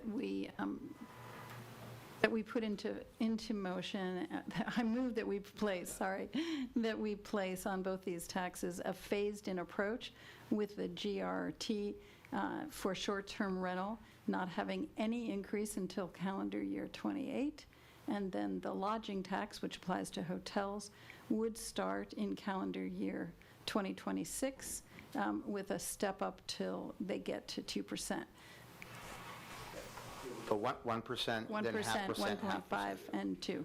So in the same calendar year of 2028, both Everybody. the GRRT and the lodging tax would be the same? Yes. Would be the same, right? That'd be the I think, motion. and now that we've got a motion, or second on that motion? I'll second that. Okay, second. So I always like to, I think this shows good sensitivity to what we did here. Exactly. You know, so. I mean, I think it also reflects what the Finance Committee That's what I mean, recommended. in balance with It's what in you- balance with what the Finance Committee recommended, which was getting everybody equitable across, a room is a room. But through the public hearing, we heard some legitimate concerns, particularly the environment that we're in. I also think this allows for both types of accommodations to plan, so that if this passes tonight, this is in place for multi-year, so that they can have some confidence, and I think that's what businesses want more than anything, is to know. They want predictability. That's a good point. And I would only add, just in thinking about this a little further, we have a... Yeah, we're still in discussion. Okay, we're in discussion, okay. I mean, to even lessen the blow for hotels, for example, we could go a half, and 1%. Oh, inverting it. Yeah, instead of 1% next year, then 0.5%, it could go 0.5%, and 1% in 2028. Again, I think the whole purpose of this is not to shock the system, so to speak, and particularly The way of visitors. doing it is sort of like a, yeah. you want to make an amendment? Is that then would require an amendment? Require an amendment to my motion. Although she only phrased it as a phased-in approach, it wasn't prescriptive to what that approach would be, right? So I have 26, Okay. 26 or 1%. Okay, so we would need to, okay. So we would have So why don't you ask the, for a friendly. Can I offer a friendly amendment that would modify the phase-in for accommodations to 0.5% in 2026, 0.5% in 2027, and 1% in 2028? And that's for the lodging. Accommodations, lodging tax. Yeah. you're accepting Accept that? that, yes. Joe, and you're accept it. accepting of that as a second? And I guess my question is, we don't have an opportunity, I guess we don't, the feedback from the lodging group. At present. We've had feedback in the Alex said, hearing. That's why we had Yeah. public hearing. And so they're probably going to be very happy that we're modifying this for I them. think when that industry line came to us a year and a half ago and came through the finance committee, the subcommittee, they understood that they wanted time to plan, they needed a runway, they didn't want something put upon them, and they wanted some equity across, because a room is a room to rent. So my sense is, nobody likes increases, but that they would respect that we heard them and that we are phasing in something so that they can absolutely plan. I'll second that. And I will also add that a lot of people in the municipalities and others were not happy with our state government adding a 4.5% tax without phasing it in. A lot of people pushed very hard for them to phase that tax in over 4 years, and they just chose not to. And I think that was a mistake, because I think we all are very sensitive to price increases. We're all seeing it now, and suddenly, for short-term rentals, going up almost double. And I might add, that money does come out of Lewes, and we still aren't really sure how and if any of it will come back to us. Okay, so then let's call it to a vote. We've got a motion with a friendly amendment to go 0.5%, 1% on the lodging side. That's clear for you, Alex? Okay. All in favor? Aye. Aye. None opposed? Okay. All right, next then we move on to possible action regarding a waiver request for the proposed piping at Carriage House of Cape Henlopen. So at Cape Henlopen, sorry. They've added that to the moniker now? Carriage House is at Cape Henlopen, or was that always the? Always Okay. the name, yeah. All right, so this one has been through LPC hearing, our hearing. We've been established by our engineer that they're basically putting a 1.5-inch pipe into a 14-inch pipe, so there shouldn't be any issues there. Right. Are there any other issues that would hold this property back at this point? Not that I'm aware of, and the city did not receive any public comment regarding this application. Okay. Great, thank you. With that being said, does anyone have any other questions about this waiver request? Okay. And I think Janelle's got this on her to-do too, as well as like giving some flexibility where this relates in the future here. Yeah, so. Does anyone want to make a motion on this one? Yeah, I'll make a motion that we approve the waiver request for the size of the proposed piping at the carriage at Cape Henlopen. Second that. Second, okay. Alex, do we need roll call on this one? Yes. Yes, okay. All right, so I think you made a motion, right? Okay, so why don't you go first? Sure. I support this because we're talking about, something that's almost archaic to me, in that this should be regulated per flow, almost instead of the size of a pipe. And it just seems it's one of the common sense things we can do, and this is a classic common sense solution. I'm voting yay as well. I think that the applicant came forward as soon as possible and was very clear in what the requirement was, and the lack of any public comment, I think, demonstrated that everyone understood this was just a need that was logical to move forward on. Yeah, thank you. Yes, I'll vote yes for this as well. I'm leaning on the advice that we received from our city engineering firm, the contractor who works for us, and he's assured us that there is no risk here associated with this change in the pipe. Oh, yes. Anytime we increase the flow of the water developments and make sure it's appropriately sized, it's a positive thing. I too will vote yes for the same reason as Tim. I think I've been told by multiple engineers that anything can be engineered, and apparently things can be engineered in multiple ways, so they can work. So with that, I think we have a 5-0 on the waiver request there. Okay. Next is discussion and possible action regarding proposed meadow ordinance that would regulate the allowed height of grasses and other plants in residential yards within the city. And no, this is not an attempt to pardon myself from future notices of high grass in Lewes. Janelle, do you want to, or you want to frame this up? I'd be happy to, thank you.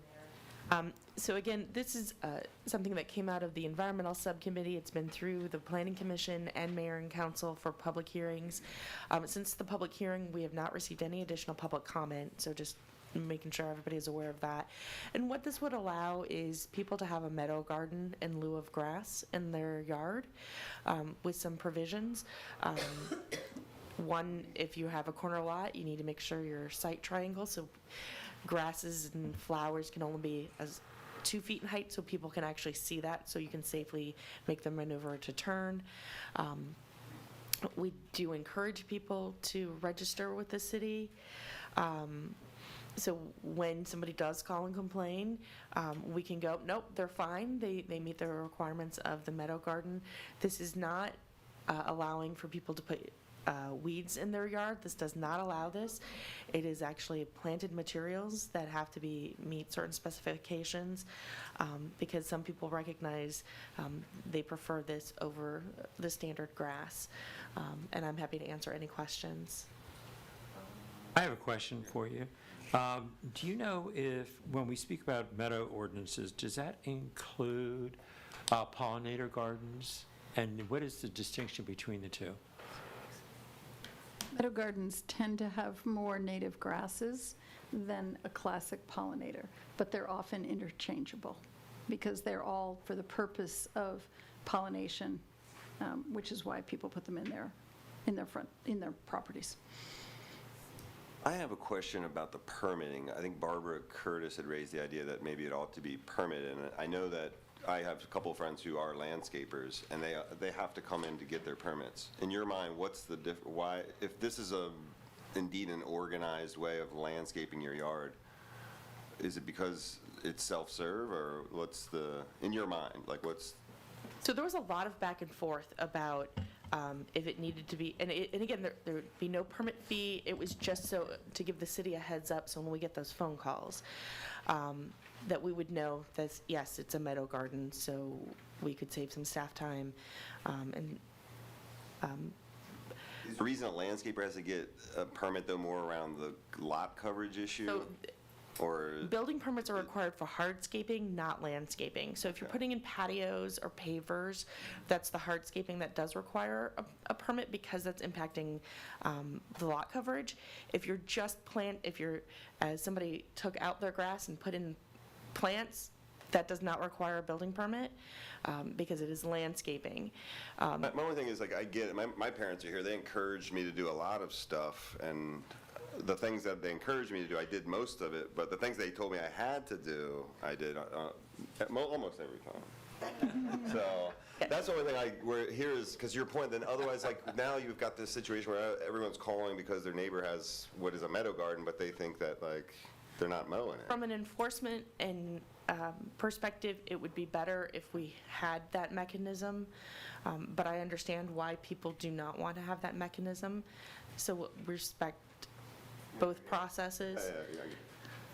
Okay, so that's the only question I had. Does someone want to make a motion on this ordinance? And then we could always have more discussion, yeah. So I move that we move forward on this meadow garden. I think what's critical in my motion is that it is intentionally planted and managed. I'll second. Okay. And again, do we need to roll call or just simple up and down? Okay. All in favor? Aye. Any opposed? Any abstain? Okay. Unanimous. I think for me, it's one of those things, see how it goes, and then if you need to put tighter regs in, you could always do that, right? Yeah, all right. I think it's also the trend in the nation in gardening, and so it uses less water. So I think we may see some statistics that come out of it, too, that are very favorable for Lewes. All right, here's another one that Janelle is working towards a permanent fix for, but yet again, we've got the annual application from BB for conditional use, and there are, luckily, our solicitors allow me to do these in bundle. I remember we used to have to do like, one at a time. All right, so we'll do these in total, okay.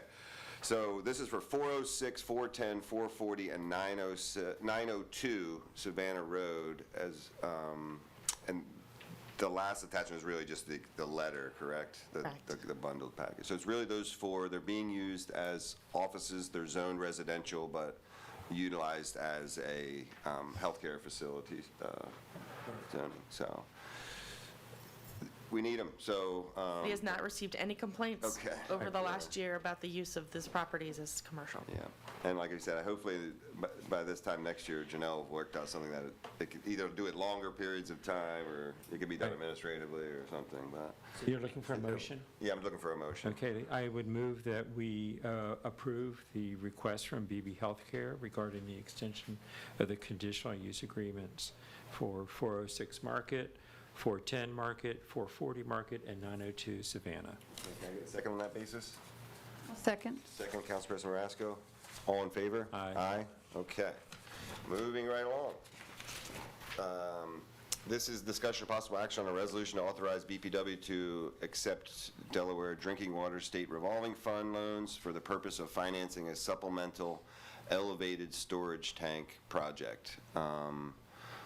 Does anyone need, Robert, like a little bit more background from Robert? I think we're all familiar with this, and it's really a matter of our charters say that we've got to kind of do this. Okay. So they've already approved it on their side after careful deliberation, and it's before us. Right. So do you make? Why don't you explain why it's before us with respect to the borrowing aspect, if you don't mind? I mean, just that aspect of it. I don't know if it's their charters indicates that when they borrow money, they've got to come. Your charter says they approval.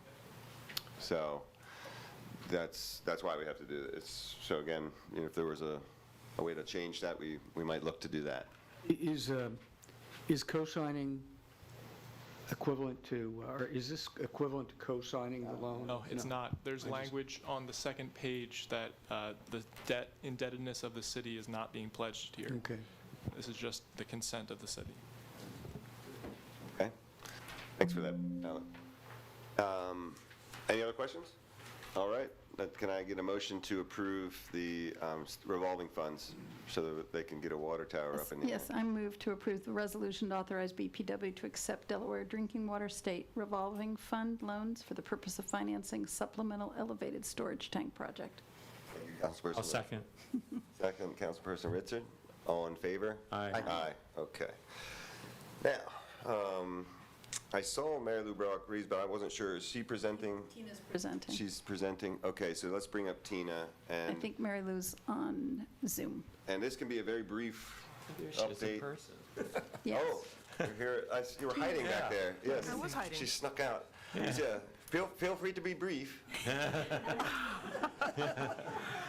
Okay. Tina, let me introduce what you're doing so you can be brief. So the Lewes Finance Committee, as part of its charter mission responsibilities, looks at the investment strategy. And the investment strategy hadn't been updated for a while. It was fairly recent that it was done, but they wanted to really relook at it. So they're coming today to inform us, okay? It's not an approval process, it's what do you think about this concept? Because they are looking at different buckets of funding. That's really what this is. And Tina's going to go through, it's gone through the Finance Committee, and it's also gone through the city solicitor as well as the city managers as well. But why don't you go ahead and give us the framework? Sure. Now, I worked with Mary Lou on the subcommittee and then on the Finance Committee, and the last guidelines were 2014. And they left a lot of room for guessing as to what the investment strategy should be. And in particular, the guidelines did not designate the different buckets of money. We have the general fund, we have the transfer tax fund, we're going to have the resiliency fund. There's 5 buckets of money, and the guidelines offered no hints as to how those assets should be allocated. So, looking at the investment portfolios, there's been very little movement of asset allocation over time. Each of these funds has an allocation. It's not clear that that's the correct allocation. The investments, for the most part, are index-based. They use equity index funds. They use short bonds. The only place I'm seeing active management is actually corporate bond portfolio. So, as I sat through the budget process this year, it dawned on me that we need to be more flexible. We can't just say the asset allocation is this and not look at it for 10 more years. So I have developed a scheme of really forcing us to look at the asset allocation of each of these portfolios on a periodic basis. Now, right now, we have much more money in checking than we do in our investment portfolios, and there's been no impetus. Nothing in the guidelines would say, oh, look, you know, you have so much in checking that we could invest it. Why don't you look at that and be more flexible? So the way I've designed this is that we will look at it and we will make cash movements as appropriate. So I'll go through the PowerPoint. The goal of an investment policy is not only to clarify roles and responsibilities, but also to describe the pools of money. Each pool of money has a different liquidity need. And while the old guidelines had a bunch of general ledger numbers, it didn't really help. So we want to clarify the risk tolerance for each pool, and we want to think about what the authorized investments should be for each pool. And each pool should have a different list of authorized investments. Equities are not appropriate for the general fund.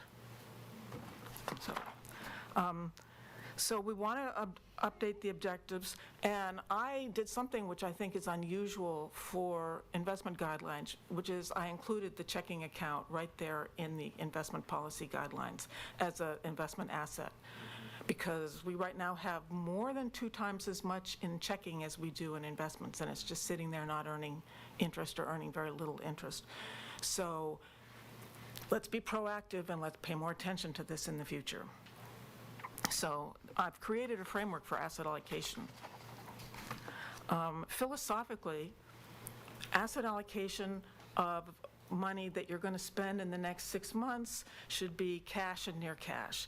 If you're saving for the long term, which, you know, there's an element of that in the transfer tax fund, there's definitely going to be an element of that in the resiliency fund as it grows over time, then you want to have some amount in checking, some amount in money market, and some amount in growth investments. Very straightforward.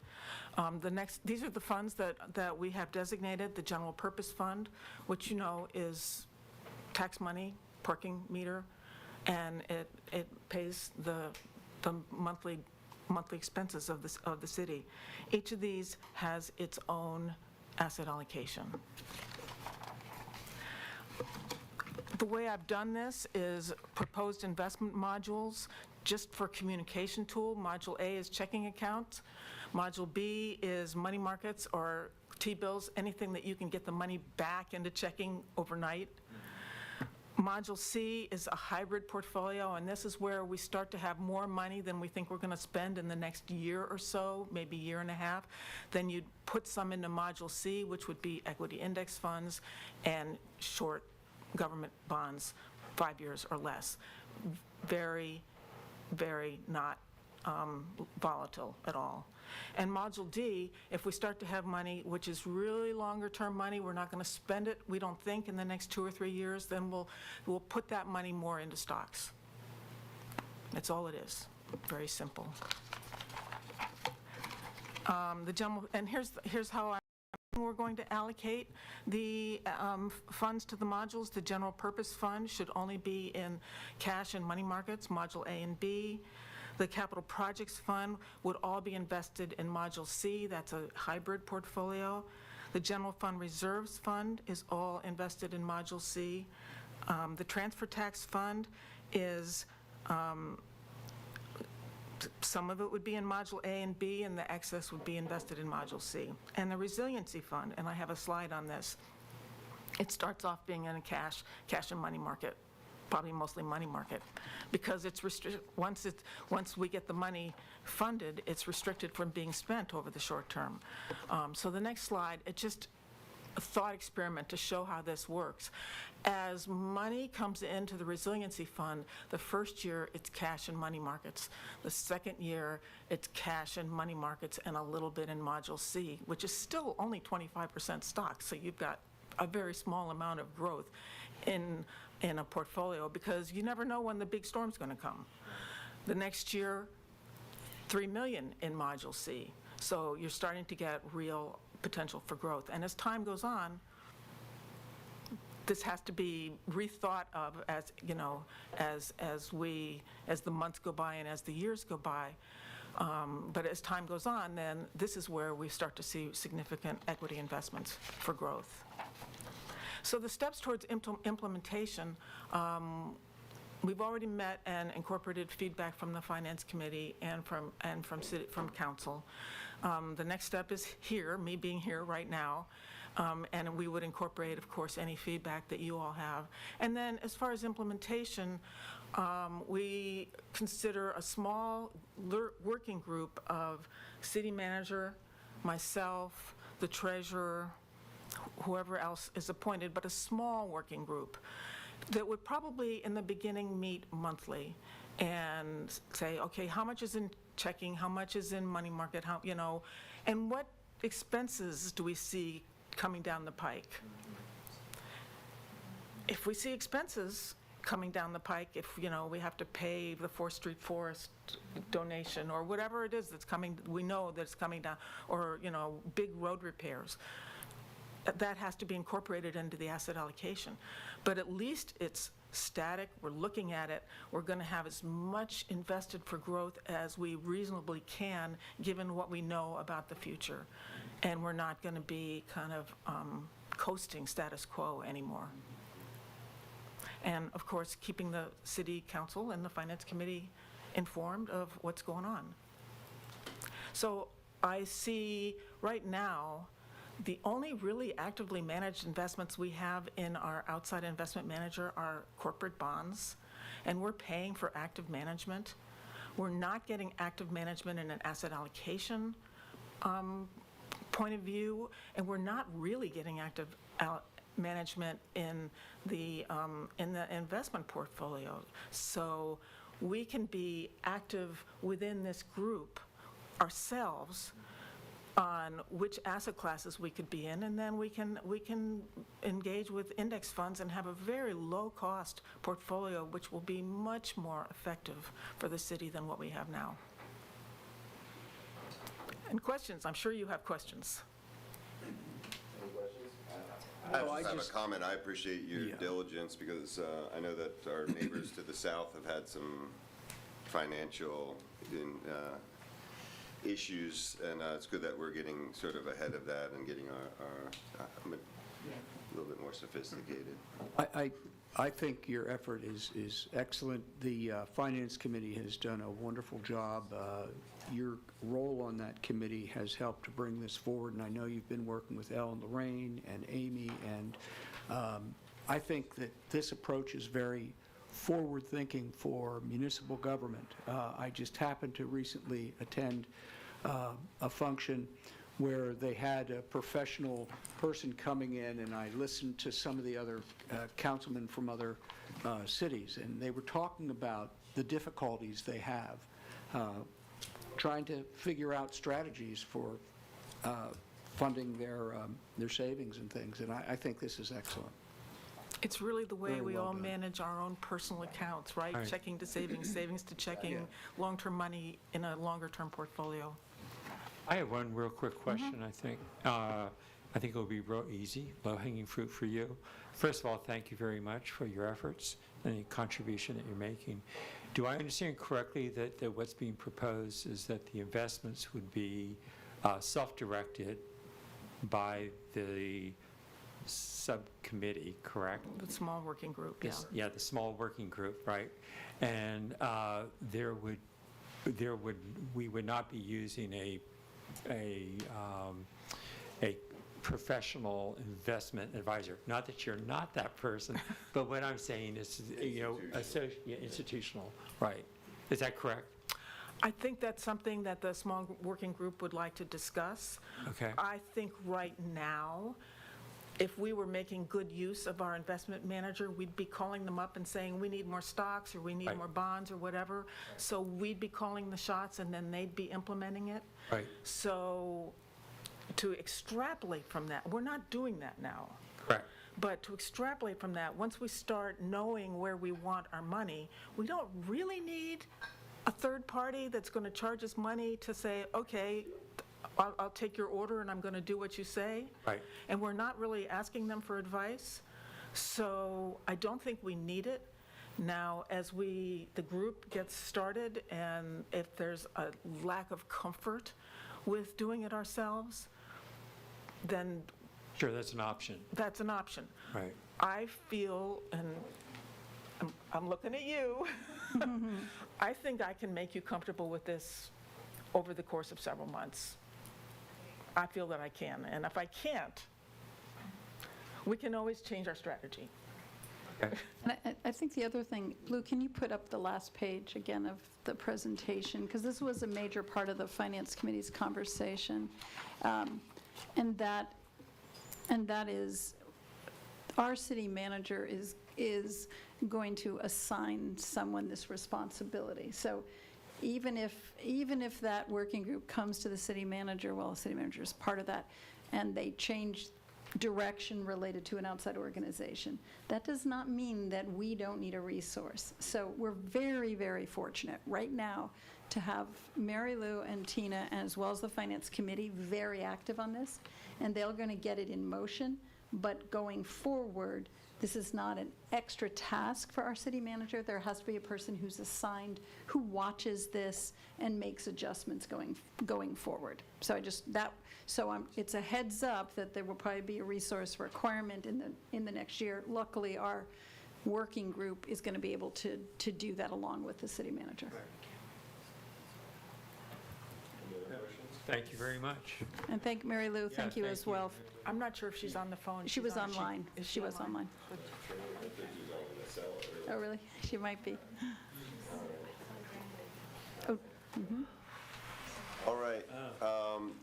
Again, appreciate it, and we've got two more items, and I'm actually going to just make a quick flip. I know that some here are here for this next item, but the very last item I think should be fairly quick. So let's do that first, I-5, because I think the other might make discussion. But discussion possible, we're going to take I-5 first. Discussion possible action regarding conditional acceptance of the Mariners Retreat subdivision with the additional condition of 1-year maintenance bond at 150 be submitted to the city within 10 days of the conditional acceptance. So I think that this one's fairly straightforward in and of its description. You're comfortable with this approach?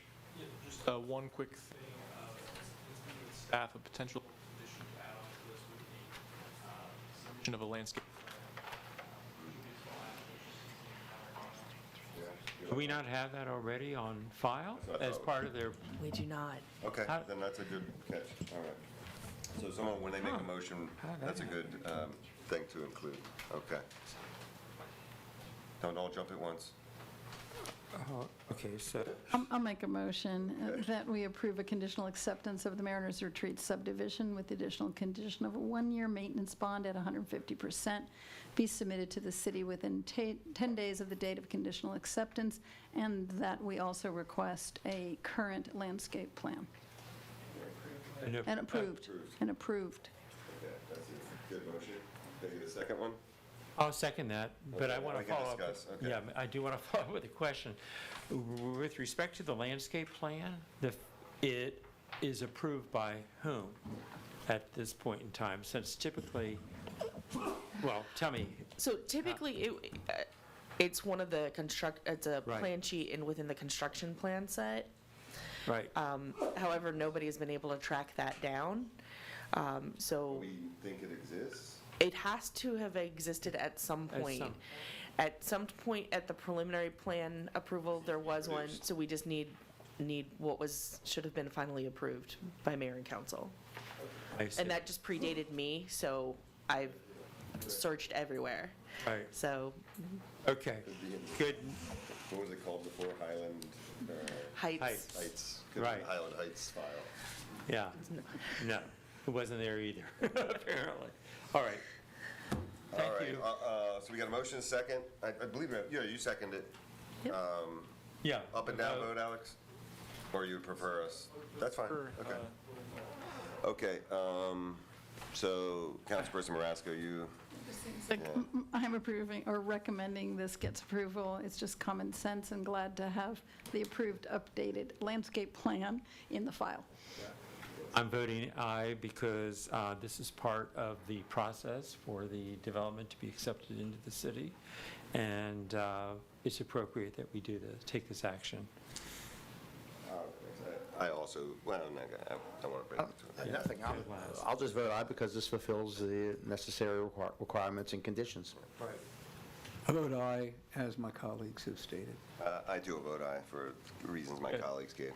All right, so now we will take up, this is discussion, this is I-4, discussion regarding potential changes in enforcement of the City Code, Chapter 197-46.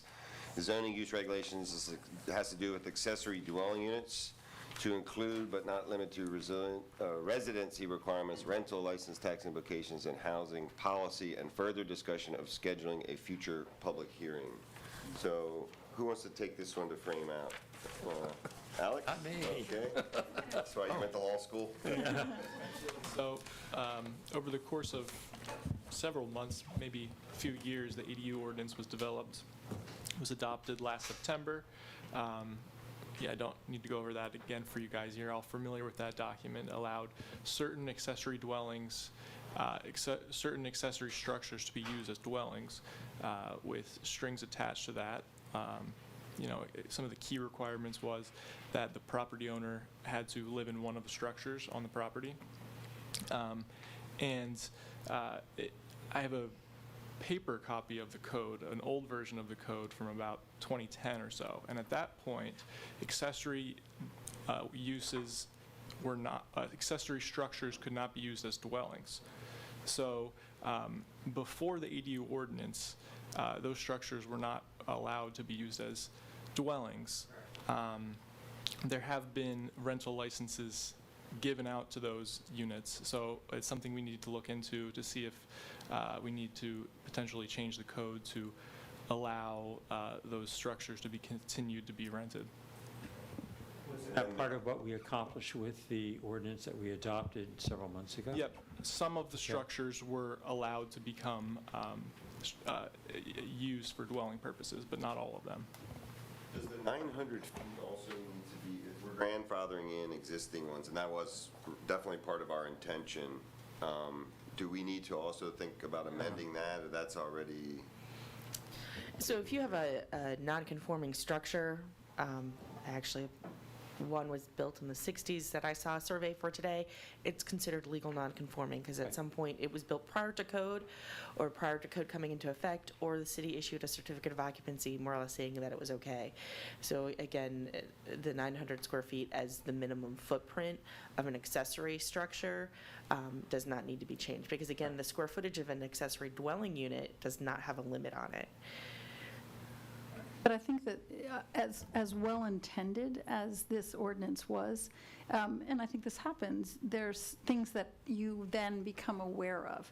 So for example, if you want to retire to Lewes and you want to sell some of your properties, many people use the 1031 tax exchange, which does not allow you to live in it for 2 years.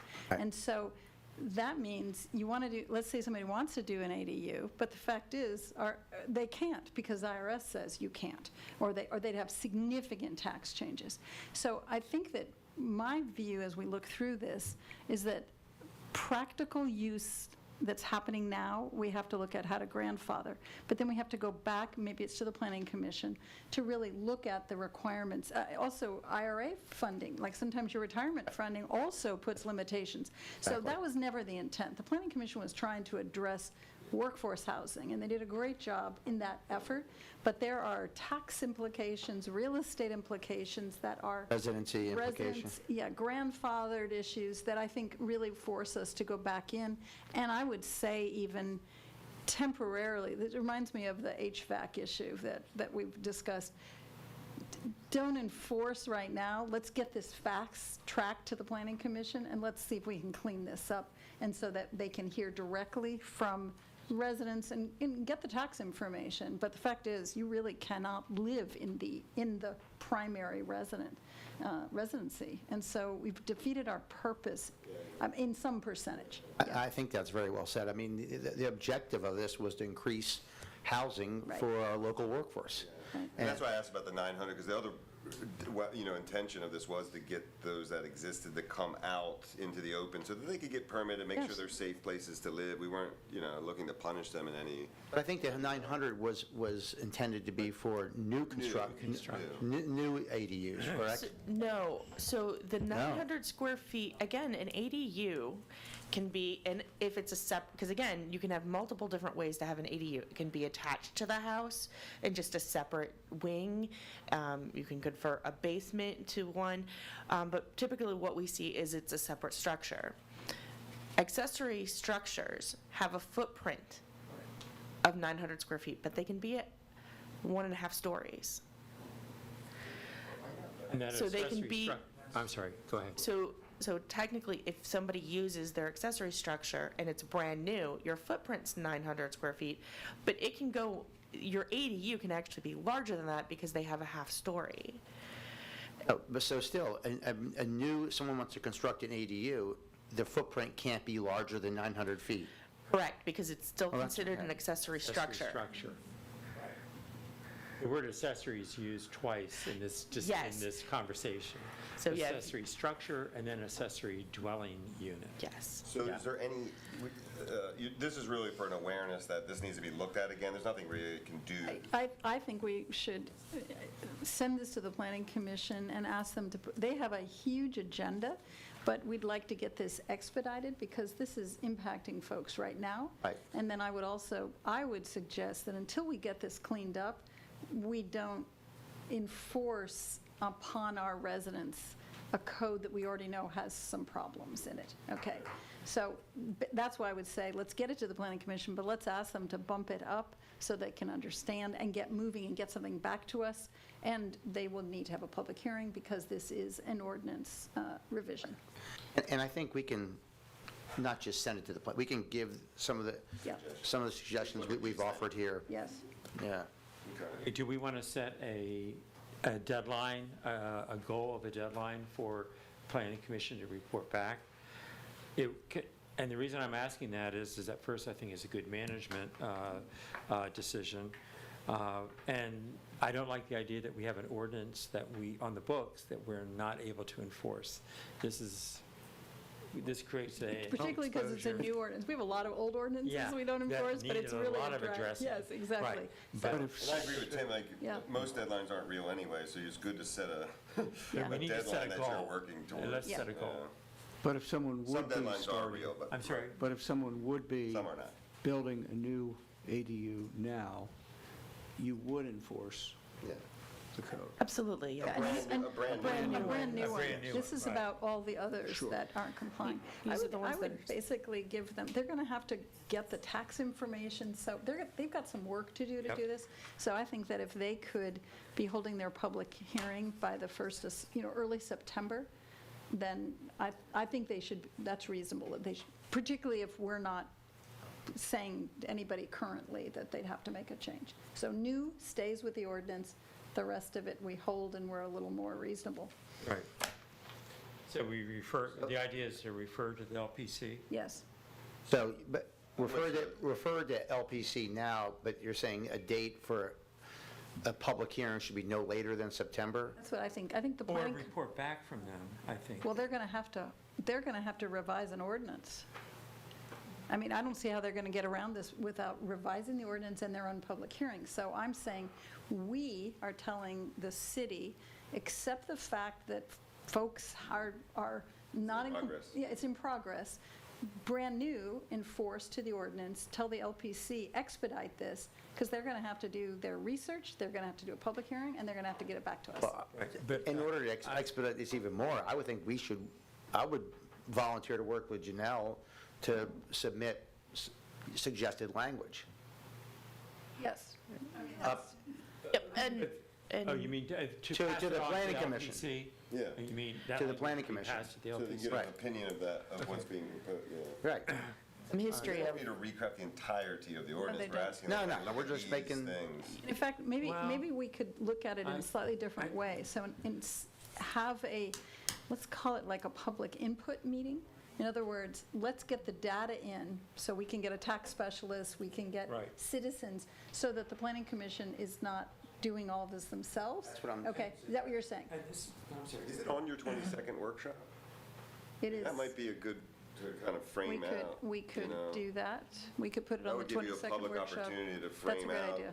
that, Yeah. and then send, Yeah. from there. And I would be specific to, on the still have 22nd time to workshop. post if you- We still have time to post. Yeah, for the 22nd. So we're getting the public input, it's not the public hearing. And I would say that communicate to the planning commission, listen in.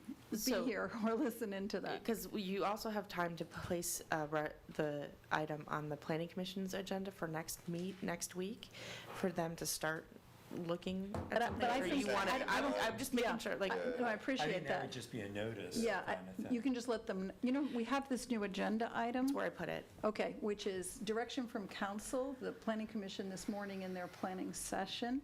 So we're always going to have an item that says, new direction from council.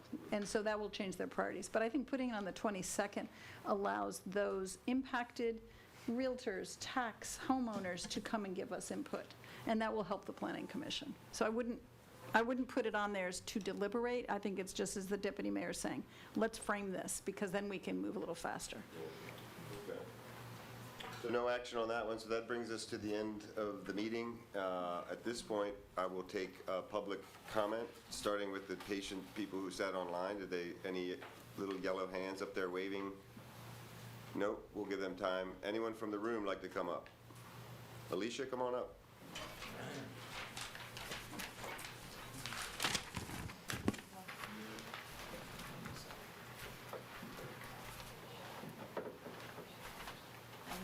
I need replacement, so I'm not that steady on my feet. I want to ask you a question. Did you get my letter? I did. Okay, so you know I about... bet you're disappointed in me. Yes, I am. Okay. I'm going to start with two things that were addressed. You asked me to find black professional people. I gave you a list. I have a JD. I have an MBA from NYU, and I have an accounting degree. I understand that, Alicia, and I explained also Please, that the this is- commissions, the excuse committees me. are appointed by a council as a whole. Would you let Not me by the have... mayor. You had ample ahead. opportunity Speak. to speak to me before tonight. I have Okay. nothing to explain to you. I have nothing to apologize to you for. I've given you multiple opportunities to speak about the projects that you're involved in. We've actually given you permission to move forward on them. Can I speak now? Yes, you may. And it is for public comments? That means I get to speak? Yep. And Speak as I long as don't you'd care. like. All right, I see what your attitude is, and I certainly felt it. You asked me to give you names, and I gave you names. And the areas that you suggested for me were the African American Heritage Commission. And just because I'm black, I never suggested that you be on that commission. I'm sorry, I disagree with you. That's why I'm here to give my point of view. Okay. Because these discussions were private. And I asked on the big project that we all meet together, and that never happened. That's why Meaning I'm we here. all meet together as what? A council? No. You had 2 workshops here to discuss it in public setting. Okay, and we gave you permission to move forward. Again, it is public comment. Can you control yourself and let me get what my viewpoint is out? I understand already what your viewpoint is, okay? So just my feeling is... That's my wife right there. Do you see the skin color of her? I don't make decisions in my life based on someone's skin color. Never. My parents taught me better than that. Can I continue? Sure, go ahead. But I just Okay. want you to make sure that you can be disappointed in me for the things I didn't get done, but please do not question my motivations or my intentions. I have a right to, if I Okay. feel that. And you know what Excuse- that means? Oh, Be God. prepared. Be prepared to what you're going to accuse me of is truth, because otherwise it's slander. Oh, excuse me, you're a public official. Make sure it's truth. Go ahead. Okay, so I feel, for example, with the Finance Committee, I had the background to be on that Finance Committee. And I shouldn't have just been sloughed off to the side. The third thing was the fire department and their diversity training. Okay? That is not a city function. It's a volunteer organization. Go ahead. But you allowed the fire commissioner to leave when you knew that I wanted to ask him about the diversity program, because there had been problems. And certainly with what happened in Millville and what is happening now, it becomes important. Of course it is. That's why I asked him then, and I asked him again tonight. I asked him that night. I don't know what it's composed of. I don't know who is That's not for us to doing- decide. They are a private volunteer organization. And I've got 2 statements for you. You could volunteer to join that organization. They'd gladly accept you. And I've got another one. You could have run for mayor. You could have run for mayor. I No didn't one- want to. I'm Okay. 80 years old. I don't want to. And you once came in here and said you don't play well with others. How is that going to work on a committee? Well, Go it ahead. worked well on this committee, and it's worked well on other things, like changing the name of the new middle school. It worked very well. It worked very well, and now that we have an honorary Dr. Martin Luther King Way, it worked very well when we had the move of the net reel approved. So I've also managed large departments. So, Have you come in and helped with the resiliency committee or anything No, that I've been benefit the on- entirety of the community? No, I Okay. have worked on things of interest Fine. to me. We can I'm stay here all retired. night, because what I'm taking to you is truth. Keep going with your truth. Okay. Let me start by saying my experience has been a disappointment now as well as before. Every time it seemed to me that we were scheduled to do something, there was another barrier. And the final barrier was the transfer to LHS. I was never informed. There were meetings held without me when it was my project. We gave that authority while you were sitting right there in this room. I know, and I don't understand it. Why do I have another barrier? It's not a barrier at all. How do you know? What if they don't approve? Every time I came here with what you asked me to do and fulfilled it, there was always My one more understanding was that step. the LHS was on board with this very movement. No, so- I've called them. I have called And them. that's a barrier for all of us, Alicia, not just yourself, because we were understanding that they were on board Well, with who did you speak to so I can follow up with that person? Excuse me, Mayor, I just want to look at decorum here, and to the person who's speaking, public comment does have a limit of time. I don't know if we clarified that for She can have everybody. as much time. You're allowing No, her to have that's as my much time? last point. Okay, so, okay, I'm just being fair to everybody else who has public comment. Well, nobody else I knew raised their They might hand. be about other things. Thank you, Okay, though. somebody else? Maybe Davis when has a they're done. comment, Okay, yeah. Okay. I'll be finished very shortly. So I never knew who you transferred it to LHS. It didn't seem like a city commission or a city department. And so if you did do that, can you tell me who you transferred it to? Because when I called them, they had no knowledge of it. Person responsible over there is Andrew Lytle. So that's who you spoke to? I didn't speak to anyone, Alicia. We hand things over to our administration to carry out our policy. Okay, who would know who was the contact person here? Who would know? I think the representative from the Historical Society was here that evening. He was here at the meeting. But he never spoke to me, and he never said he was taking over the project. This was my project. I'm asking a very simple question. Who was the contact? Contact, and you were Andrew working with- Leiter, yeah, And he's you were there. working with Marco on this very project. He We was met not- with him. He You was- came, we came here, we met in this conference room wasn't with Marco. Marco. He was your representative from LHS that day. No. You're He not going was to gaslight me, He Alicia. I was not. there with him. He was not Okay. representing LHS. He was representing himself and supporting me. But when I called the head and emailed them, no one seems to know what the project Okay. is. I will And help. I'm As a hoping- favor to you, then, I will go over and speak to them and Thank you for Yes. giving me a favor. I really appreciate it. You're And welcome, I Alicia. really appreciate this conversation tonight. That's okay. I think you've shown a different side of yourself. I'm always the same person, Alicia. I am allowed to defend myself. And I will go back to what I said in the very beginning. To everyone watching this is why no one wants to sit in these seats. This is why we don't have elections. This is why, people, it's like an arm twisting to get them to do anything in a commission.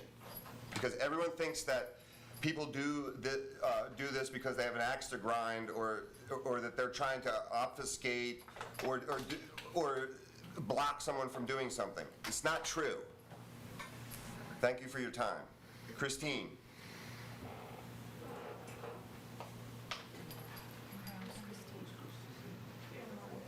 Sorry about that. Hi, Christine Davis at 104 2nd Street in Lewes. And Mayor Williams, I just wanted to say thank you for everything you have done for the city. I know it's an incredibly difficult job to do anything, particularly public service. And I've really enjoyed the time I've been able to spend at the coffee with the mayor. I think that's such a nice thing to be able to just sit and chat. And again, just on behalf of myself and my husband, we just wanted to thank you for your time and your service and appreciate everything that you've done. Thank you, Christine. I very much appreciate you and Bill as well. And Bill, Godspeed to you in your health recovery, sir. Chip? He had some surgeries and he's doing well. Mayor, I want to take you back 3 years when you were running for office. Do you remember what I told you? Yep. So this is my former coach of mine. I said, I had this vote in the bag, and I said, Coach, you're going to vote for me, right? He said, well, we'll see after the debates, see how you do. And I called him back a week later. I said, I've got your vote. He goes, we'll see, So, But he eventually told me before, he didn't let me rest easy the night before the election. He told me he was going to vote for me. But he didn't. It's disappointing. You have to prove yourself, and nothing's taken for granted, right? You got it. I told you you had to earn it. That's it. And that's Well, what a you good coach earned does. my vote then, and over the past 3 years, you earned my respect and my appreciation for a job well done. Of the hundreds, if not thousands, of kids that I've coached coming up through in 30-some years, I've had doctors, lawyers, nurses, tons of teachers, social workers, you name it, but only one mayor. Now you had the mayor, right? Now I got a mayor. That's beautiful. Well, I love you, Coach, and you had my parents could speak to this. Like that team, you as coaches, and Mr. Barnes, like those are life-shaping experiences you have. And Well, it must have done some good for you. good man. Thanks, bud. Well done. Leanne, come on up.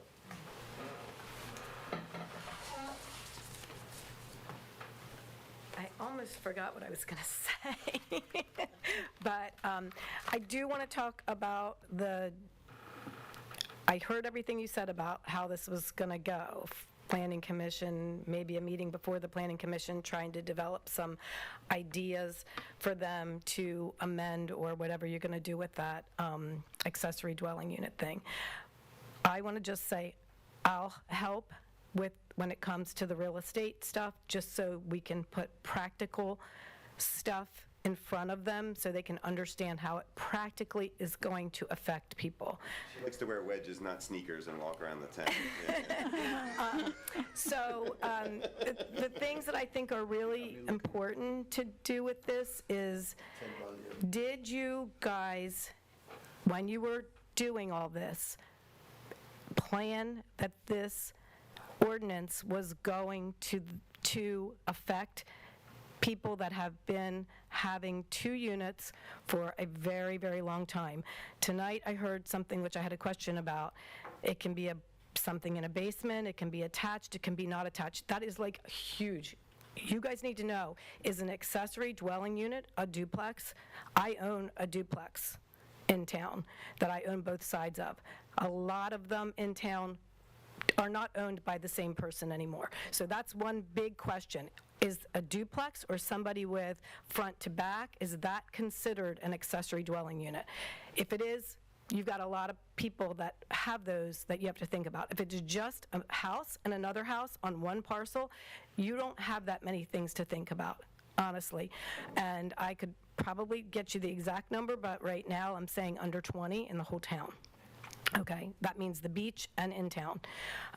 So those are important. And the other thing that is humongous is, do these people that have existing properties that they maybe bought 20, 30, 40 years ago, maybe it's been in their family, do those people have to go by the rule that you have to live in the house? And if you're going to rent the other one, that's humongous. That, I think you guys really have to take that into consideration, because a lot of these places are on the beach side of town, and a lot of these people do not live here and have never lived here, never lived in the house. And they rent both units as short-term rentals. I know that's like a bad word around here, but I also do want to remind everybody that we live at the beach. This is a beach town, and when you live at the beach, people want to come and they want to visit, and they don't want to rent for a whole year or even 30 days. Nobody can afford a 30-day vacation in this country anymore. Everybody gets 1 week, maybe 2 if they're lucky, and we have to think about that. So I'm willing to help. Like I said, just with the practical stuff. I think mostly everybody got this thing that I sent, and when I wrote this, it was like 2 weeks ago almost, and I have a lot more that I could say now that I've listened to this, and I've been talking about this for 2 weeks. So I hope that somebody lets me know when I can help. Okay? Thank you. Mark Rasovic is, Mark, can you might need to unmute yourself. Yes, can everybody hear me? Yep, can hear you. Okay, so I'm going to follow up on the same topic that Leanne just spoke about. So I have a second home in Lewes on East Market Street next to the Blue Water House, and I also have another property at the corner of East Market and Massachusetts, and that property has a one-bedroom cottage on it in addition to the main house. And we bought it as an investment property, and both of the structures are rented out separately. And the ordinance poses a particular hardship for me, because I am actually prohibited from living in either of those, even if I wanted to, because it's owned by my IRA. And there's a specific exclusion that the owner cannot live in either one. I can, do something else with it, but I literally cannot use it at all the way the ordinance has been described. So I appreciate that there will be further discussion about it, and I will weigh in. But I just wanted to, I think I'm kind of really have a unique hardship that I just wanted to bring up, just so that that you all are aware of it from this point. I certainly understand the point of the ordinance and everything. I think it would be a lot better if existing people that have these one-bedroom cottages and beyond on the beach and in town, were allowed to keep them the way they are for their intended uses, for why they bought the properties, and certainly anything that changes going forward. But I get. But anyway, but this creates particular hardship for me because if you enforce it, I have a colossal white elephant on my hand that is my family's retirement. So thank you for your time. And you can ask me questions if you want, but Leanne has my info, and I wrote some information that I believe she shared with a few of you on the council. So Mark, I think what we discussed tonight was potentially May 22nd, which is a regular council workshop, that this will likely make an appearance on there so that people can give these types of use cases. Okay. Yeah. And if you know of other use cases, bring those too, because we don't know them all, obviously, you know.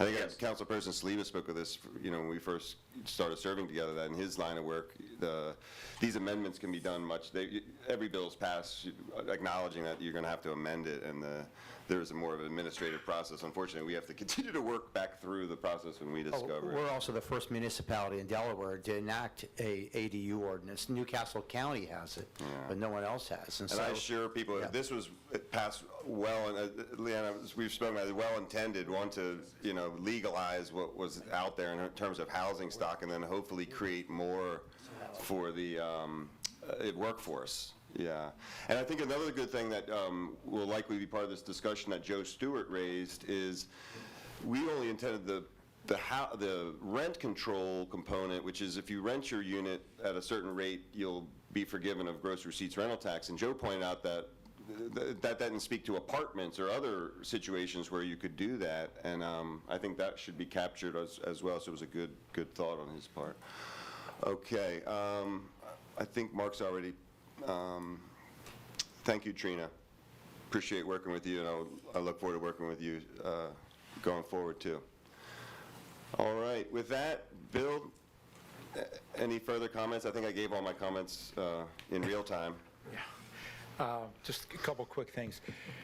Is the redoing of this ADU ordinance, does that impact any applications you've received so far? Will that void them? Will that make people start over? There is no impact at this point. Okay. All right. And very early on in the meeting, you said that there were some things that you didn't accomplish that were left undone. I mean, what she spoke to was all those, like, individual projects that people had. We have the Army Reserve that, you know, Kula and I worked, you know, hard to, you know, work with our delegation to get that. That still needs lots of planning. There's lots of maintenance on streets and things that weren't accomplished in my time. I mean, I could go on and on and on. Life is like that, right? Like, you're never going to accomplish things. But none of it was done at a place of ill will towards any particular organization. None. It doesn't happen here. On this dais here, it doesn't. Right. And as far as it's offensive, frankly. Well, it really is. I mean, in this day, because we've spoken about this before, and you know, I know Trina's on now. It's like this idea that Lewes is a racist town or was is a false narrative. We've heard it directly from the African American population. Lewes was unique in that way, and that's why it's offensive. I don't like when people bring their baggage here. I don't. It's not. Leave your baggage here. You came to Lewes to live in this community, an accepting community. We have a diversity of all different varieties. Sure, there's not as much color as we'd like there to be, but there's lots of diversity in many different ways that people live here in this town. Their religion, their sexuality. Nothing's preventing you know, people from moving here except for economics. I get that, but that's all. You know, we can't control gentrification. There needs two parties playing gentrification: the person looking to gentrify and the person selling. So I'll leave it at that. Any other questions, Bill? no, that's it. All right. Thank you. Thank you, Bill. Thank you. I know. It's been a pleasure. I really appreciate you too, Bill. It's been a pleasure for the last 2 years. I mentioned about, you know, defense being a part of democracy. Press is a huge important part of it, particularly ones that try their best to tell the truth. Yeah. And you do. Thank you. I appreciate that. Thank you, Bill. And on occasion, don't use them. And with that, I'll ask my colleagues, particularly one that's a Phillies fan. I really enjoy those. Yeah. They ask Bill for an usually want to update. get I'm out by sure he has one. 7:30, but yeah. With that being said, can I call for an adjournment? I move that we adjourn. Motion to adjourn? Second? All in favor? Aye. Okay, thank you.